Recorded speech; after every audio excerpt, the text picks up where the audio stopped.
നമ്മുടെ കർത്താവിൻ്റെ അതിപരിശുദ്ധമായ നാമം മഹത്വമെടുക്കട്ടെ. നമ്മൾ പാടി നിർത്തിയത് കൃപയെക്കുറിച്ചാണ്. കൃപയാലാണ്. നമുക്ക് ആദ്യം അങ്ങനെ ഒന്നൊരു വചനം വായിക്കാം. എഫെസ്യസുകാർക്ക് എഴുതിയ ലേഖനം 2-ാമത്തെ അധ്യായത്തിൽ 8-ാമത്തെ തിരുവചനം വായിച്ചാൽ നമുക്കൊരു അതെ അതെ അതിന് നിങ്ങൾ കാരണമല്ല, ദൈവത്തിൻ്റെ ദാനമാണ്. കൃപയാലല്ലോ വിശ്വാസത്താൽ. അപ്പോൾ 2 പ്രധാനപ്പെട്ട കാര്യങ്ങളാണ് നമ്മൾ ആ തുടക്കത്തിലെ കാണുന്നത്. കൃപയാൽ, വിശ്വാസത്താൽ. വിശ്വാസം നമ്മുടെ ഭാഗത്തു നിന്ന് വരണം. കൃപ ദൈവത്തിൻ്റെ ഭാഗത്ത് നിന്ന് വരും. കൃപ എന്ന് പറഞ്ഞത് നമുക്ക് അറിയിക്കാതെ കിട്ടുന്ന കാര്യത്തിനെയാണ് കൃപ എന്ന് പറയുന്നത്. We are not deserving. നമ്മളൊന്നിനും അർഹരല്ല. പ്രത്യേകിച്ച് ഈ കാര്യത്തിൽ നമ്മൾ അർഹരല്ലാതിരിക്കുക. കാരണം നമ്മൾ മുൻ ക്ലാസ്സുകളിലെല്ലാം കണ്ടു കഴിഞ്ഞു. മനുഷ്യർ പാപം ചെയ്ത് ദൈവത്തിൻ്റെ തേജസ് നഷ്ടപ്പെടുത്തി ജീവനുള്ള ദൈവത്തിൻ്റെ മുഖത്തോട്ട് നോക്കാൻ പറ്റാത്തവണ്ണം അവർ സാത്താന് അടിമപ്പെട്ടു, ലോകത്തിനടിമപ്പെട്ടു. അതുകൊണ്ട് തന്നെ അവർ പല പാരമ്പര്യങ്ങളെയും ആചാരങ്ങളെയും അനുഷ്ഠാനങ്ങളിലും വിശ്വസിച്ചുകൊണ്ട് അത്തരത്തിൽ വഴുതി മാറുന്നു. സത്യദൈവത്തിൽ നിന്ന് വഴിമാറുന്ന ജീവിതങ്ങളാണ് നമ്മൾ എല്ലായിടത്തും കാണുന്നത്. കാരണം ദൈവത്തിൻ്റെ വചനം അതെന്ത് പറയുന്നോ അതിന് വിധേയപ്പെട്ട് ജീവിക്കുമ്പോൾ നമ്മളിലുള്ള ആ പാരമ്പര്യ അടിമത്തം, തെറ്റായ ചില വിശ്വാസങ്ങൾ മാറ്റിക്കളയേണ്ടി വരും. ആ തെറ്റിൽ അള്ളിപ്പിടിച്ചിരിക്കാൻ ലോകത്തിൻ്റെ മക്കൾക്ക് വലിയൊരു ഇഷ്ടമാണ്. എത്ര ശരി കേട്ടാലും ജെൻറ്റൈൽസ് അത് ഉൾക്കൊള്ളാൻ തയ്യാറാവില്ല. അവരുടെ ഹൃദയം ദുഷിച്ചും വ്യഭിചരിച്ചും ഇരിക്കുന്നത് കൊണ്ട് തന്നെ സത്യദൈവത്തിൻ്റെ തിരുവചനങ്ങൾ കേട്ട് മാനസാന്തരപ്പെട്ട് കർത്താവിലേക്ക് തിരിയുക, അത് അവരെ സംബന്ധിച്ചിടത്തോളം പലപ്പോഴും ബുദ്ധിമുട്ട് അനുഭവിക്കുന്ന കാര്യമാണ്. കാരണം ഈ ലോകത്തിൻ്റെ ദേവൻ അവരുടെ മനസ്സിന് സത്യസുവിശേഷം അറിയിക്കാതിരിക്കാൻ തക്കവണ്ണം കുരുടാക്കി വെച്ചിരിക്കുന്നു എന്ന് നമ്മൾ കാണുന്നു. അന്ധനെ അന്ധം നയിച്ച് രണ്ടുപേരും കുഴിയിൽ വീഴുന്ന ഒരവസ്ഥയിലാണ് വിശ്വാസ സമൂഹം അഥവാ ലോകത്തിൻ്റെ ജനം പോയിക്കൊണ്ടിരിക്കുന്നത്. എല്ലാവരും വിശ്വാസമാണെന്ന് പറയും. എന്നാൽ സത്യമായ വിശ്വാസം എന്താണ്, ശരിയായത് എന്താണ് തിരിച്ചറിയാൻ പറ്റാത്തവണ്ണം അവർ തകർക്കപ്പെടുന്നു, നശിക്കപ്പെടുന്നു. അതുകൊണ്ടാണ് പറഞ്ഞ വിശ്വാസം വഴി കൃപയാലാണ്. കൃപയാൽ വിശ്വാസം വഴി. അപ്പോൾ നമ്മൾ ശരിക്കും സംഗീതത്തിന് ദിവസം 85 അധ്യായത്തിൽ 11-ാമത്തെ വചനം വായിക്കുമ്പോൾ നമ്മൾ കാണാം, വിശ്വസ്തത നിലത്ത് നിന്ന് ഭൂമിയിൽ നിന്ന് പൊട്ടിമുളയ്ക്കുന്നു, എന്നാൽ നീതി സ്വർഗത്തിൽ നിന്ന് മുകളിൽ നിന്ന് വരുന്നു. അപ്പോൾ നീതിമാനായ ദൈവം നമ്മളെപ്പോഴും നീതീകരിക്കാൻ തയ്യാറാണ്. അതാണ് നമ്മൾ 3-ാം അധ്യായത്തിൽ 21 വരെയുള്ള തിരുവചനത്തിലൂടെ നമ്മൾ കണ്ടത്. മനുഷ്യന്, പാപിയായ മനുഷ്യന് സ്വർഗത്തിലെ ദൈവം നീതീകരിക്കുന്നു തൻ്റെ പുത്രൻ്റെ കുരിശുമരണത്തിലുള്ള വിശ്വാസത്താൽ. അങ്ങനെയൊക്കെ നീതീകരിച്ച് കിട്ടിയവരാണ് നമ്മൾ. അതാണ് നമുക്ക് ഏറ്റവും വലിയ സമാധാനത്തിനും സന്തോഷത്തിനും അതുപോലെ തന്നെ നിത്യതയ്ക്കും അവകാശമാക്കി തീർക്കുന്നത്. നമ്മുടെ ഒരു പ്രവൃത്തിയല്ല. അതാ പറയുന്നത്, നിങ്ങളുടെ പ്രവൃത്തികളുടെ ഫലമായിട്ടൊന്നുമില്ല, അത് നിങ്ങളുടെ ഒരു ദാനമല്ല, ദൈവത്തിൻ്റെ പ്രവൃത്തിയാണത്. കൃപയാലല്ലോ വിശ്വാസം വഴി നിങ്ങൾ രക്ഷിക്കപ്പെട്ടിരിക്കുന്നത് എന്ന് പറയുന്ന കൃപ ദൈവത്തിൽ നിന്നുള്ളതാണ്. ദൈവം നമുക്ക് അത് അളവറ്റ രീതിയിൽ ചൊരിഞ്ഞു തന്നുകൊണ്ടിരിക്കുക. കാരണം അങ്ങനെ അല്ലെങ്കിൽ നമ്മളെ രക്ഷിച്ചെടുക്കാൻ ദൈവത്തിന് സാധ്യമല്ലാത്തവണ്ണം നമ്മൾ മലീമസരായിപ്പോയി, നമ്മൾ അഴുക്കുള്ളവരായി മാറി, നമ്മൾ ഈ ലോകത്തിൻ്റെ കൂട്ടാളികളായി മാറി. അതുകൊണ്ട് തന്നെ എങ്ങനെയെങ്കിലും അവനെ വിശുദ്ധീകരിച്ചെടുക്കണം എന്നുള്ളത് കൊണ്ടാണ് പിതാവായ ദൈവം പുത്രനെ തന്നെ ഈ ഭൂമിയിലേക്ക് മനുഷ്യരുടെ രൂപത്തിൽ അല്ലെങ്കിൽ മനുഷ്യജടമായിട്ട് അയച്ചത്. അങ്ങനെ മനുഷ്യപുത്രനായിട്ട് വന്ന് ഭൂമിയിലെ സകല മനുഷ്യരുടെയും പാപങ്ങളെ ഏറ്റെടുത്ത് നമുക്ക് വേണ്ടി ക്രൂശിക്കപ്പെട്ടു, മരിച്ചു, അടക്കപ്പെട്ടു. ഇപ്പോൾ ഇതാ പിതാവിൻ്റെ വലത്തുഭാഗത്ത് നമ്മളെ ഓരോരുത്തരെയും നോക്കി നിൽക്കുന്നു. അഥവാ നമ്മൾ കഴിഞ്ഞ ദിവസം വായിച്ചിരുന്നു, നമ്മൾ തുടർന്ന് പോവാണ്. 3-ാമത്തെ അധ്യായത്തിൽ 25-ാമത്തെ വചനം വായിക്കുമ്പോൾ ആദ്യമേ പറയുന്നതാണ്, റോമൻസ് ചാപ്റ്റർ 3 വേഴ്സ് 25 നമ്മൾ വായിക്കുന്നതാണ്, വിശ്വസിക്കുന്നവർക്ക്, അതാണ് ആ വചനം തുടങ്ങുന്നത് തന്നെ. അവൻ തന്റെ രക്തം മൂലം പ്രായശ്ചിത്തമാവാൻ. അപ്പൊ ആരാണ് വിശ്വസിക്കുന്ന അവർക്ക് അവൻ പ്രായശ്ചിത്തമായി. യേശു കർത്താവ് പ്രായശ്ചിത്തമായി. നമുക്ക് പാപത്തിനുള്ള എല്ലാ ശിക്ഷയും യേശു കർത്താവ് ഏറ്റുവാങ്ങി. അത് വിശ്വസിക്കുന്നവർക്കാണ് പാപമോചനവും വിടുതലും വീണ്ടെടുപ്പും രക്ഷയും നിത്യതയും ഉള്ളത്. അതുകൊണ്ട് പറയുന്നത് വിശ്വാസം വഴി കൃപയാലാണ് നീ രക്ഷിക്കപ്പെടുന്നത്. അല്ലെ, കൃപ ദൈവത്തിൽ നിന്ന് വരുന്നു. ഈ പുസ്തകത്തിൽ റോമൻകാർക്ക് എഴുതിയ ലേഖനത്തിൽ പൗലോസ് അപ്പോസ്തലൻ 60 തവണ നമുക്കിത് വായിക്കുമ്പോൾ, ഈ പുസ്തകങ്ങൾ വായിക്കുമ്പോൾ, 16 അധ്യായം വായിക്കുമ്പോൾ 60 തവണ വിശ്വാസം വിശ്വാസം എന്ന് കാണാം. ക്രിസ്തീയ വിശ്വാസം കാഴ്ചയാലല്ല വിശ്വാസത്തിലാണ്. 2 കൊരിന്ത്യർ 5:7 അത് പറയുന്നുണ്ട്. ക്രിസ്തീയ ജീവിതം അല്ലേ, not by sight but by faith, വിശ്വാസത്താലാണ് ക്രിസ്ത്യാനിയുടെ ജീവിതം മുന്നോട്ട് പോകുന്നത്. അല്ലാണ്ട് കണ്ടിട്ട് വിശ്വസിക്കുന്നതല്ല വിശ്വാസം. അത് യേശു കർത്താവ് ക്രൂശിൽ നമുക്ക് വേണ്ടി അടക്കപ്പെട്ടു, അല്ലെങ്കിൽ കാൽവരി കൊലക്കളത്തിൽ നമുക്ക് വേണ്ടി തകർക്കപ്പെട്ടു. പിതാവിന് ഇഷ്ടം തോന്നി. യെശയ്യാപ്രവാചകന്റെ ദിവസം 53 അധ്യായത്തിൽ 10-ാമത്തെ വചനം വായിക്കുന്ന അതാണ്. പുത്രനെ മനുഷ്യവംശത്തിന് വേണ്ടി തകർത്ത് കളയുവാൻ പിതാവായ ദൈവത്തിന് ഇഷ്ടം തോന്നി. കാരണം മനുഷ്യരിലോടാണ് ദൈവത്തിന് സന്തോഷം. ദൈവത്തിന്റെ ഛായയിൽ സൃഷ്ടിക്കപ്പെട്ട, സ്വന്തം ഛായയിൽ സൃഷ്ടിക്കപ്പെട്ട മനുഷ്യൻ നശിച്ചു പോകാതിരിക്കാൻ അവനെ രക്ഷിക്കാൻ വേണ്ടി തന്റെ പുത്രനെ തന്നെ ബലിയാക്കുകയായിരുന്നു പിതാവായ ദൈവം ചെയ്തത്. ആ പുത്രനിലുള്ള വിശ്വാസമാണ് മനുഷ്യവംശത്തിന്റെ രക്ഷ. അതാണ് പരസ്യമായി നിർത്തിയിരിക്കുന്നു എന്നുള്ള തിരുവചനം നമ്മോട് പറയുന്നത്. അതാണ് ഈ സുവിശേഷത്തിന് നമുക്കെല്ലാവർക്കും രക്ഷയ്ക്ക് കാരണമാകുന്ന വിശ്വാസത്തിന്റെ തുടക്കം കുറിക്കുന്ന അവിടെയാണ്. വിശ്വസിക്കുന്നവർക്ക് അവൻ തന്റെ രക്തം മൂലം പ്രായശ്ചിത്തമാകുവാൻ ദൈവം അവനെ പരസ്യമായി നിർത്തിയിരിക്കുന്നു. ഒരു കാര്യം സ്വകാര്യ സ്വത്തായിട്ടൊന്നല്ല, പരസ്യമായിട്ടാണ് നിർത്തിയിരിക്കുന്നത്. ദൈവം തന്റെ പെരുമയിൽ മുൻകഴിഞ്ഞ പാപങ്ങളെ ശിക്ഷിക്കാതെ വിടുക നിമിത്തം തന്റെ നീതിയെ പ്രദർശിപ്പിക്കാൻ. അങ്ങനെ ദൈവം നീതിമാനാന്ന് വെളിപ്പെടുത്തി കൊടുക്കുകയാണ്. ദൈവം നീതിമാനായ ദൈവം നീതിയെ പ്രദർശിപ്പിക്കുന്നു. നീതി കൊടുക്കുന്നവനാണ്. എല്ലാവരുടെ മേലും ദൈവത്തിന്റെ നീതി പ്രവഹിക്കുന്നു, നീതി ഒഴിഞ്ഞു കൊടുക്കുന്നു. ഇതാ ലോകത്തിന്റെ പാപങ്ങൾ നീക്കുന്ന ദൈവത്തിന്റെ കുഞ്ഞാടെന്ന് ഇല്ലേ, യോഹന്നാൻ 1:29 വചനത്തിൽ കൂടെ പറയുന്നതാണ്. ലോകത്തിന്റെ പാപങ്ങൾ നീക്കുന്ന ദൈവത്തിന്റെ കുഞ്ഞാട്, പാപങ്ങളെ ചുമന്നൊഴിക്കുന്നവനാണ് നമ്മുടെ കർത്താവ്. പാപം എന്തെന്നറിയാത്തവന് ദൈവം നമുക്ക് വേണ്ടി പാപമാക്കി, അങ്ങനെ ദൈവത്തിൽ നമ്മെ നീതിയാക്കി മാറ്റി. അത് യേശു ക്രിസ്തു മുഖാന്തരം. അപ്പൊ നമ്മളെ ദൈവമാണ് നീതീകരിച്ചത്. ആർക്കും ആ നീതീകരണം ദൈവത്തിൽ നിന്ന് സൗജന്യമാണ് എന്നുള്ള ചിന്തയിലേക്കാണ് അപ്പസ്തോലൻ നമ്മളെ കൊണ്ടുപോകുന്നത്.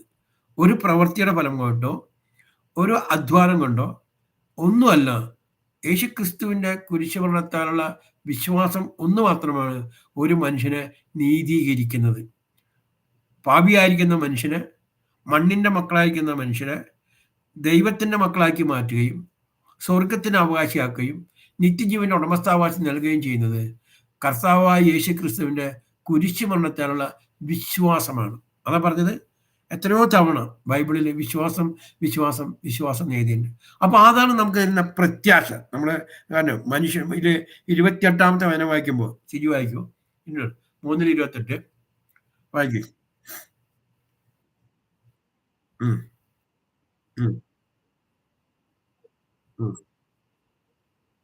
ആ വിശ്വാസത്താൽ, അതാണ് നമ്മൾ വിശ്വാസത്താലാണ് ഒരു മനുഷ്യൻ നീതീകരിക്കുന്നത്. വീണ്ടും 27-ാമത്തെ വചനം വായിച്ചാൽ. 27. ആ. ഉം. ആ. ആ. ഉം. ഉം. അതാണ് നമ്മൾ പറഞ്ഞത്. കർമ്മമാർഗത്താലല്ല, പ്രവൃത്തിയാലല്ല. മനുഷ്യര് രക്ഷ പ്രാപിക്കാൻ വേണ്ടി, അനുഗ്രഹം കിട്ടാൻ വേണ്ടി, ദൈവത്തിന്റെ പ്രീതി കിട്ടാൻ വേണ്ടി എന്തെല്ലാം പ്രവൃത്തികളാണ് ഇന്ന് ചെയ്തുകൊണ്ടിരിക്കുന്നത്. എല്ലാവർക്കും ആഗ്രഹം ദൈവത്തിന്റെ പ്രീതി കിട്ടണമെന്ന്. ദൈവം എന്നിൽ സംപ്രീതനാകണം. അതിനുവേണ്ടി മല കയറുന്നു, കുരിശ് ചുമക്കുന്നു, തീർത്ഥയാത്രത്തിന് പോകുന്നു, ആ പള്ളിയിൽ പോകുന്നു, ഈ അമ്പലത്തിൽ പോകുന്നു. പലതരത്തിലുള്ള ആചാരങ്ങളും അനുഷ്ഠാനങ്ങളും കാലാകാലങ്ങളായിട്ട് ചെയ്തുകൊണ്ടിരിക്കുന്നു. പക്ഷെ അത്തരം പ്രവർത്തികളിലൊന്നും നമ്മുടെ സർവശക്തനായ ദൈവം പ്രസാദിക്കുന്നില്ല. അതൊന്നും നമുക്ക് നീതീകരണത്താലല്ല, ഒരേ ഒരു കാരണമല്ല, ഒരേ ഒരു കാര്യമാണുള്ളത്. നമ്മുടെ സകലമാന പാപങ്ങളും ഏറ്റെടുത്ത് പാപത്തിന്റെ പരിഹാരമായിട്ട് പ്രായശ്ചിത്തമായിട്ട് സ്വന്തം ജീവൻ നൽകി കാൽവരി കൊലക്കളത്തിലെ യാഗമായി തീർന്ന യേശു കർത്താവിൻ്റെ കുരിശുമരണത്തിൽ വിശ്വസിക്കുന്ന ഏതൊരുത്തനും പാപമോചനമുണ്ട്, വിടുതലുണ്ട്, രക്ഷയുണ്ട്. അത് ആവർത്തിച്ച് പറയുന്നതിൻ്റെ കാരണം ഇതിപ്പോഴും മനസ്സിൽ കയറാതെ, ഇപ്പോഴും അത് വിശ്വസിക്കാതെ മറ്റു പല മധ്യസ്ഥന്മാരെ കൂട്ടുപിടിച്ച്, മറ്റു പല പുണ്യാളന്മാരെ പിടിച്ച്, മറ്റു പല ദേവന്മാരെ കൂട്ടുപിടിച്ച് മനുഷ്യർ ഇപ്പോഴും എന്ത് ചെയ്യുക? രക്ഷ അന്വേഷിച്ച് നടക്കുകയാണ്. എന്നാൽ ഒരു കാര്യം മനസ്സിലാക്കുക, നമ്മുടെ ഒരു പ്രവൃത്തി കൊണ്ടും ഒരു അധ്വാനം കൊണ്ടുമല്ല, വിശ്വാസമാർഗത്താലാണ്, കർമ്മമാർഗത്താലല്ല ഒരു മനുഷ്യൻ രക്ഷിക്കപ്പെടുന്നത് എന്ന് തിരിച്ചറിയുക. അതാണ് നമുക്ക് വേണ്ടത്. വീണ്ടും 26-ാമത്തെ വചനം, നേരെ അപ്പോട്ട് പോട്ടെ. 26-ാമത്തെ വചനം വീണ്ടും വായിക്കും. 25 വായിക്കും, 26 വായിക്കും.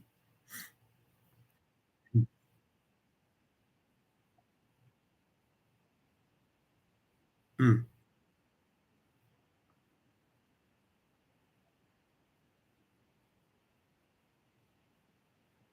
അല്ല, യേശുവിൽ വിശ്വസിക്കുന്നവനെ നീതീകരിക്കുന്നു. അവിടെയാണ് നമ്മൾ മനസ്സിലാക്കേണ്ടത്. യേശുവിൽ വിശ്വസിക്കുന്നവനെ നീതീകരിക്കുന്ന ഒരു ദൈവം. അല്ലാതെ മറ്റെന്തെങ്കിലും പറയല്ലോ, മറ്റെന്തിനേലും വിശ്വസിച്ചിട്ട് കാര്യമില്ല. പള്ളിയിലോ അമ്പലങ്ങളിലോ പാരമ്പര്യത്തിലോ ഒന്നിലല്ല, യേശുക്രിസ്തുവിൽ വിശ്വസിക്കുന്നവന് സ്വർഗത്തിലെ ദൈവം നീതീകരിക്കുന്നു. ദൈവം നീതീകരിച്ചവന് പിന്നെ ആർക്കും കുറ്റം ചുമത്താൻ അവകാശമില്ല. നമുക്കറിയാം, ഇതേ പുസ്തകത്തിൽ 8-ാം അധ്യായത്തിൽ 33-ാമത്തെ വചനം പറയുന്നു. വചനത്തിൽ എന്താണോ പറയുന്നത് അതാണ് നമ്മൾ മനസ്സിലാക്കേണ്ടത്. ദൈവമാണ് നീതീകരിക്കുന്നത്. നീ പാപിയല്ല. നീ നിന്റെ പാപത്തിന്റെ ശിക്ഷയായ മരണം ഞാൻ ഏറ്റെടുത്തു. നമുക്കറിയാം, റോമക്കാർക്ക് 6-ാം അധ്യായത്തിൽ 23-ാമത്തെ വചനം പറയുന്നുണ്ട്, പാപത്തിന്റെ ശിക്ഷ മരണമാണ്. അങ്ങനെ മരിക്കാതെ ഒരാൾക്കും അതിന് വിട്ടുമാറാൻ സാധ്യമാവില്ല. അപ്പൊ കർത്താവ് പറയാം, അതിൻ്റെ ആ പാപത്തിന്റെ ശിക്ഷ മരണമാണെങ്കിൽ നീ മരിക്കേണ്ടോടത്ത് ഞാൻ മരിച്ച് നിന്നെ താ രക്ഷിച്ചിരിക്കുന്നു. അതാണ് കർത്താവ് പറയുന്നതും, അതാണ് നമ്മൾ മനസ്സിലാക്കേണ്ടതും, അതാണ് നമ്മൾ വിശ്വസിക്കേണ്ടതും, അതാണ് നമ്മുടെ ജീവിതത്തിൽ നമ്മൾ മുന്നോട്ട് പോകേണ്ടതും. അങ്ങനെയാണ് സകല മനുഷ്യർക്കും വിശ്വാസത്തിലൂടെയുള്ള രക്ഷ വരുന്നത്. അതുകൊണ്ടാണ് നമുക്ക് പ്രത്യാശ വരുന്നത്. കാരണം നമ്മുടെ ഒരു പ്രവൃത്തികളെ കൊണ്ടും നമ്മൾ രക്ഷയുടെ സന്തോഷത്തിലേക്ക് വരുന്നില്ല. നമ്മുടെ പ്രവൃത്തിയൊക്കെ കഴിഞ്ഞ ദിവസങ്ങളിൽ സൂചിപ്പിച്ചിരുന്നു. ചെളി പുരണ്ടതാണ്, എന്താണ്, അഴുക്ക് നിറഞ്ഞതാണ്, അന്ധകാരത്തിൽ അടിമപ്പെട്ടു പോയ പാപത്തിന്റെ അടിമയിലാണ് നമ്മൾ. അതുകൊണ്ട് നമ്മുടെ പ്രവൃത്തി കൊണ്ട് ദൈവത്തിന് മുമ്പിൽ നമുക്ക് ഒരിക്കലും നിൽക്കാൻ സാധിക്കില്ല. അത് തിരിച്ചറിഞ്ഞതുകൊണ്ട് നമ്മൾ സുഭാഷിതങ്ങൾ, സോളമൻ എഴുതിയ പുസ്തകം, സൊലൊമോന്റെ പുസ്തകം 8-ാം അധ്യായത്തിൽ 31-ാമത്തെ വചനം വായിക്കുന്നുണ്ട്. എന്താണ്? സോളമൻ പറയാണ്, ദൈവത്തിന് മനുഷ്യപുത്രരിലാണ് ആഹ്ലാദം. വായിക്കോ, 8:31. സൊലൊമോൻ പ്രോവർബ്സ് അല്ലെങ്കിൽ സദൃശവാക്യങ്ങൾ അല്ലെങ്കിൽ സുഭാഷിതങ്ങൾ 8-ാം അധ്യായത്തിൽ 31-ാമത്തെ വചനം ഒന്ന് വായിക്കാം.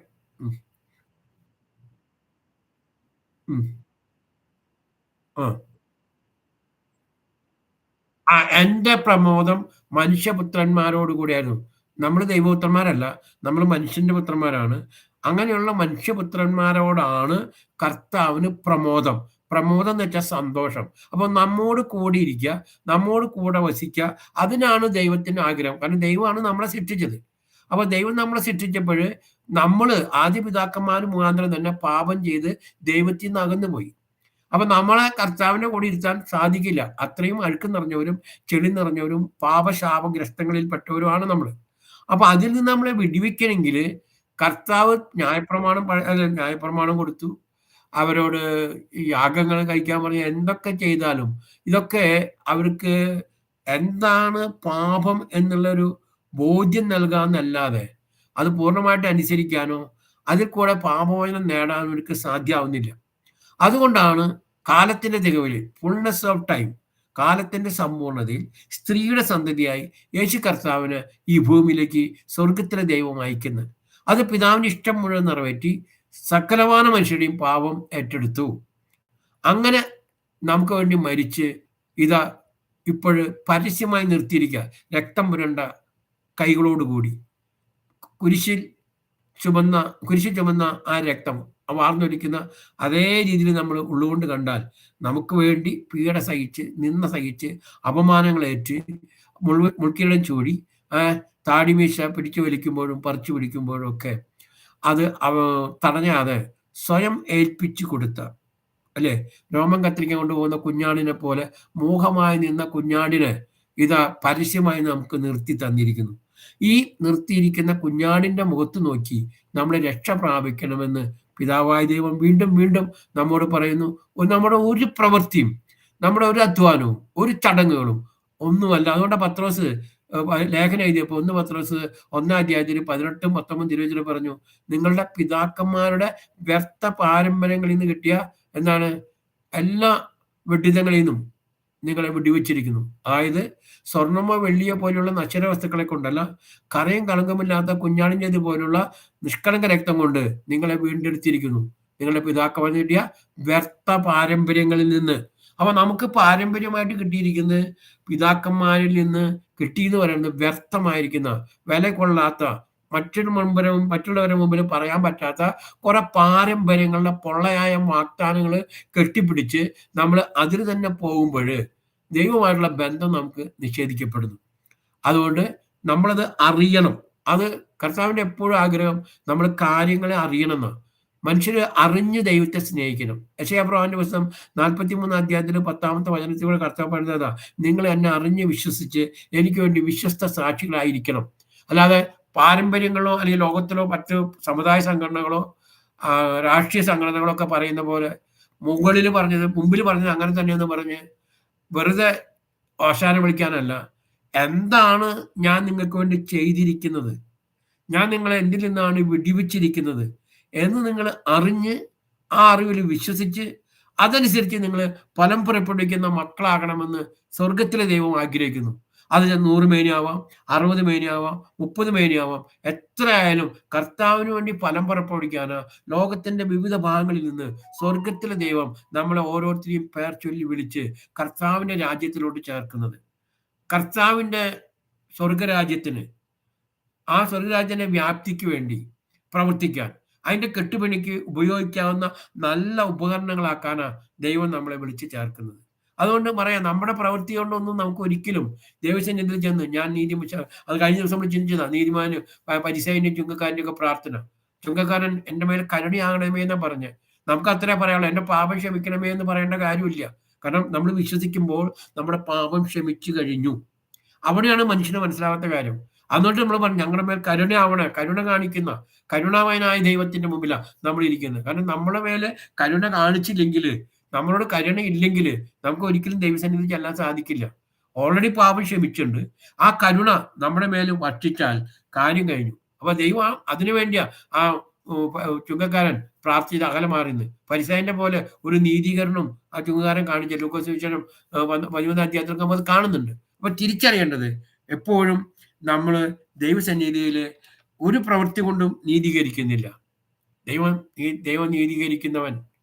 അത് നീതി ദൈവത്തിനുണ്ട്. 18 അധ്യായത്തിൽ 13-ാമത്തെ വചനത്തില് പരിസയന്റെയും ചുങ്കക്കാരന്റെയും പ്രാർത്ഥന നമുക്ക് പഠിപ്പിക്കുന്നത് തന്നെ അതാണ്. നിങ്ങൾ എളിമയ്ക്ക് താഴ്മയോടെ കർത്താവിന്റെ സന്നിധിയിൽ ചെന്നാൽ, അനുതാപത്തോടെ കർത്താവിന്റെ സന്നിധിയിൽ ചെന്നാൽ, എത്ര വലിയ പാപി ആയിക്കോട്ടെ, എത്ര വലിയ തെറ്റുകാരനായിക്കോട്ടെ, ഗോഡ് ഈസ് ലവ്. ദൈവം സ്നേഹമാണ്. ദൈവം നമ്മളെ സ്നേഹിക്കുന്നു. ദൈവം നമ്മളെ ഹൃദയങ്ങളെ അറിയുന്നത് കൊണ്ട് ഒന്നും മറച്ചു വയ്ക്കാതെ ദൈവസന്നിധിയിൽ നമ്മുടെ പാപങ്ങളെ ഏറ്റുപറയുന്ന ഒരു മനസ്സ് നമുക്കുണ്ടെങ്കിൽ, ഒരു താഴ്മ നമുക്കുണ്ടെങ്കിൽ, ഒരു എളിമ നമുക്കുണ്ടെങ്കിൽ, അഭിനയം ദൈവത്തിന് മുമ്പിൽ നമ്മൾ പങ്കുവച്ചാൽ കർത്താവ് നമ്മുടെ പാപം കേട്ട് സ്വർഗത്തിരുന്ന് ആ പാപം പരിഹരിച്ച് അതിന് ക്ഷമ തന്ന് നമ്മളെ സാത്താന്റെ അടിമത്തിൽ നിന്ന് വെടിവെച്ച് സർവതന്ത്ര സ്വതന്ത്രരാക്കും. അതാണ് ക്രിസ്തുവിലുള്ള സ്വാതന്ത്ര്യം. ക്രിസ്തുവിലുള്ള സ്വാതന്ത്ര്യം എന്ന് പറഞ്ഞാൽ പാപം ചെയ്യാനുള്ള സ്വാതന്ത്ര്യമില്ല, പാപം ചെയ്യാതിരിക്കാനുള്ള സ്വാതന്ത്ര്യം. നമുക്ക് ദൈവത്തെ അറിയാത്ത മക്കൾക്ക് നുണ പറയാനും കള്ളത്തരം കാണിക്കാനും ചതി കാണിക്കാനും മറ്റുള്ളവരെ ചതിക്കാനും മറ്റുള്ളവരെ സൽപ്പേരിനെതിരെ സംസാരിക്കാനും ഒക്കെ ഒരു മടിയില്ലാത്ത അവസ്ഥ നമുക്ക് കാണാം. എന്നാൽ കർത്താവിനെ അറിയുമ്പോൾ ദൈവത്തിന്റെ ആത്മാവ്, പരിശുദ്ധാത്മാവ് നമ്മുടെ ഹൃദയത്തിൽ വസിക്കുന്നത് കൊണ്ട് പരിശുദ്ധാത്മാവ് എപ്പോഴും നമ്മൾ സംസാരിച്ചുകൊണ്ടിരിക്കും. നമ്മൾ ഒരാൾക്കെതിരെ സംസാരിക്കുമ്പോൾ, തെറ്റായ ഒരു കാര്യം പ്രവർത്തിക്കുമ്പോൾ, ദൈവത്തിനെതിരെയും മനുഷ്യനെതിരെയും പ്രവർത്തിക്കുമ്പോൾ ദൈവത്തിന്റെ ആത്മാവ് നമ്മളെ കുത്തിക്കൊണ്ടിരിക്കും. അതുകൊണ്ട് തന്നെ നമുക്ക് അതിൽ നിന്നുള്ള വിടുതൽ ദൈവം നമുക്ക് തന്നുള്ളത് കൊണ്ട് അതിൽ വിശ്വസിച്ച് കർത്താവിൽ തന്നെ ആശ്രയിച്ച് തക്ക സമയത്ത് കർത്താവിന്റെ ആ മേഴ്സി സീറ്റിൽ ചെന്ന്, കൃപാസനത്തിൽ ചെന്ന് നമുക്ക് എന്ത് ചെയ്യാം, കൃപ പ്രാപിച്ച് പാപത്തിൽ നിന്ന് ഒഴിഞ്ഞു നിൽക്കാം. അത് നമ്മൾ ബോധപൂർവം അങ്ങനെ ഒരു തീരുമാനം എടുത്തു കഴിഞ്ഞാൽ കർത്താവ് നമ്മളെ സഹായിക്കും. കർത്താവ് നമ്മളിൽ നിന്ന് മാറിയിരിക്കുന്നവനല്ല, നമ്മളെ സഹായിക്കുന്നവനാണ്. നമുക്ക് ഒരു സഹായകനെ തന്നിട്ടുണ്ട് പരിശുദ്ധാത്മാവ്. പരിശുദ്ധാത്മാവ് നമ്മളിൽ പ്രവർത്തിക്കും. ഇതാണ് നമ്മുടെ വിശ്വാസത്തിന്റെ അടിസ്ഥാനമായിട്ട് നിൽക്കുന്നത്. അപ്പൊ നമ്മൾ തിരിച്ചറിയാം, നമുക്ക് നമ്മളെ നീതീകരിക്കുന്ന ഒരു ദൈവമുണ്ട്. അത് പ്രവൃത്തിയാലല്ല, അത് വിശ്വാസത്താലാണ്. ഇത് പറഞ്ഞുകൊണ്ട് പൗലോസ് അപ്പോസ്തലൻ 4-ാമത്തെ അധ്യായത്തിലേക്ക് കൊണ്ടുവരുന്നത്, പ്രവൃത്തി കൂടാതെ തന്നെ നീതീകരിച്ച പഴയ നിയമത്തിലെ 2 പ്രധാന വ്യക്തികളെ നമ്മുടെ മുമ്പിലേക്ക് കൊണ്ടുവരിക. അതെന്തിനാ വെച്ച് നമ്മള് ഇത്രത്തോളം പറഞ്ഞിട്ടും കാര്യങ്ങൾ മനസ്സിലാക്കുന്നെങ്കിൽ, ഇനി ഇതാ അവരൊന്നും പ്രവൃത്തി കൂടാതെ തന്നെ സ്വർഗത്തിലെ ദൈവം നീതീകരിച്ച് ആദ്യകാല വിശുദ്ധരുടെ പട്ടികയിൽ അവരായിരിക്കുന്നു എന്ന് നമ്മൾ തിരിച്ചറിയാൻ വേണ്ടിയാണ് ആ 2 പേരെ ഉദാഹരണമായിട്ട് സ്വർഗത്തിലെ ദൈവം നമുക്ക് കാണിച്ചു തരുന്നത്. കാരണം എല്ലാ മനുഷ്യരും എപ്പോഴും നമ്മൾ വായിക്കുന്നുള്ളൂ, സകല മനുഷ്യരും പാപം ചെയ്ത് ദൈവ തേജസ്സ് നഷ്ടപ്പെടുത്തിയവരാണ്. അപ്പോൾ ഈ പഴയ നിയമവും പുതിയ നിയമവും നമ്മൾ നോക്കുമ്പോൾ രണ്ടും കമ്പൈൻ ചെയ്ത് പോണതാ. ഇനി പഴയ നിയമം ഇല്ലാന്നും പുതിയ നിയമം മാത്രം മതി എന്നൊക്കെ പറയുന്നത് എല്ലാ തരത്തിലും അറിവില്ലായ്മ കൊണ്ട് പറയുന്ന കാര്യമാണ്. പഴയ നിയമത്തിലെ ആൾക്കാരെ നീതീകരിക്കുന്ന ദൈവം തന്നെയാണ് നമ്മളെയും നീതീകരിച്ചിരിക്കുന്നത് എന്ന് മനസ്സിലാക്കുക. അപ്പോൾ നീതീകരണം എപ്പോഴും നടക്കുന്നത് righteousness is comes always in faith. നീതീകരണം വരുന്നത് എപ്പോഴും വിശ്വാസത്തിൽ കൂടിയാണ്. അതാണ് നമ്മൾ തിരിച്ചറിയേണ്ടത്, ഒരിക്കലും പ്രവൃത്തിയാലല്ല. അതുകൊണ്ട് നമുക്ക് നോക്കാം 4-ാമത്തെ അധ്യായത്തില് ഒന്നാമത്തെ 1, 2 വചനം വായിക്കാം. 3 വരെ വായിച്ചേക്ക്. 1, 2, 3. ഉം.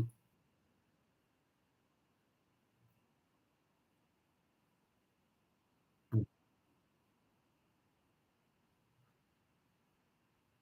ഉം. ഉം.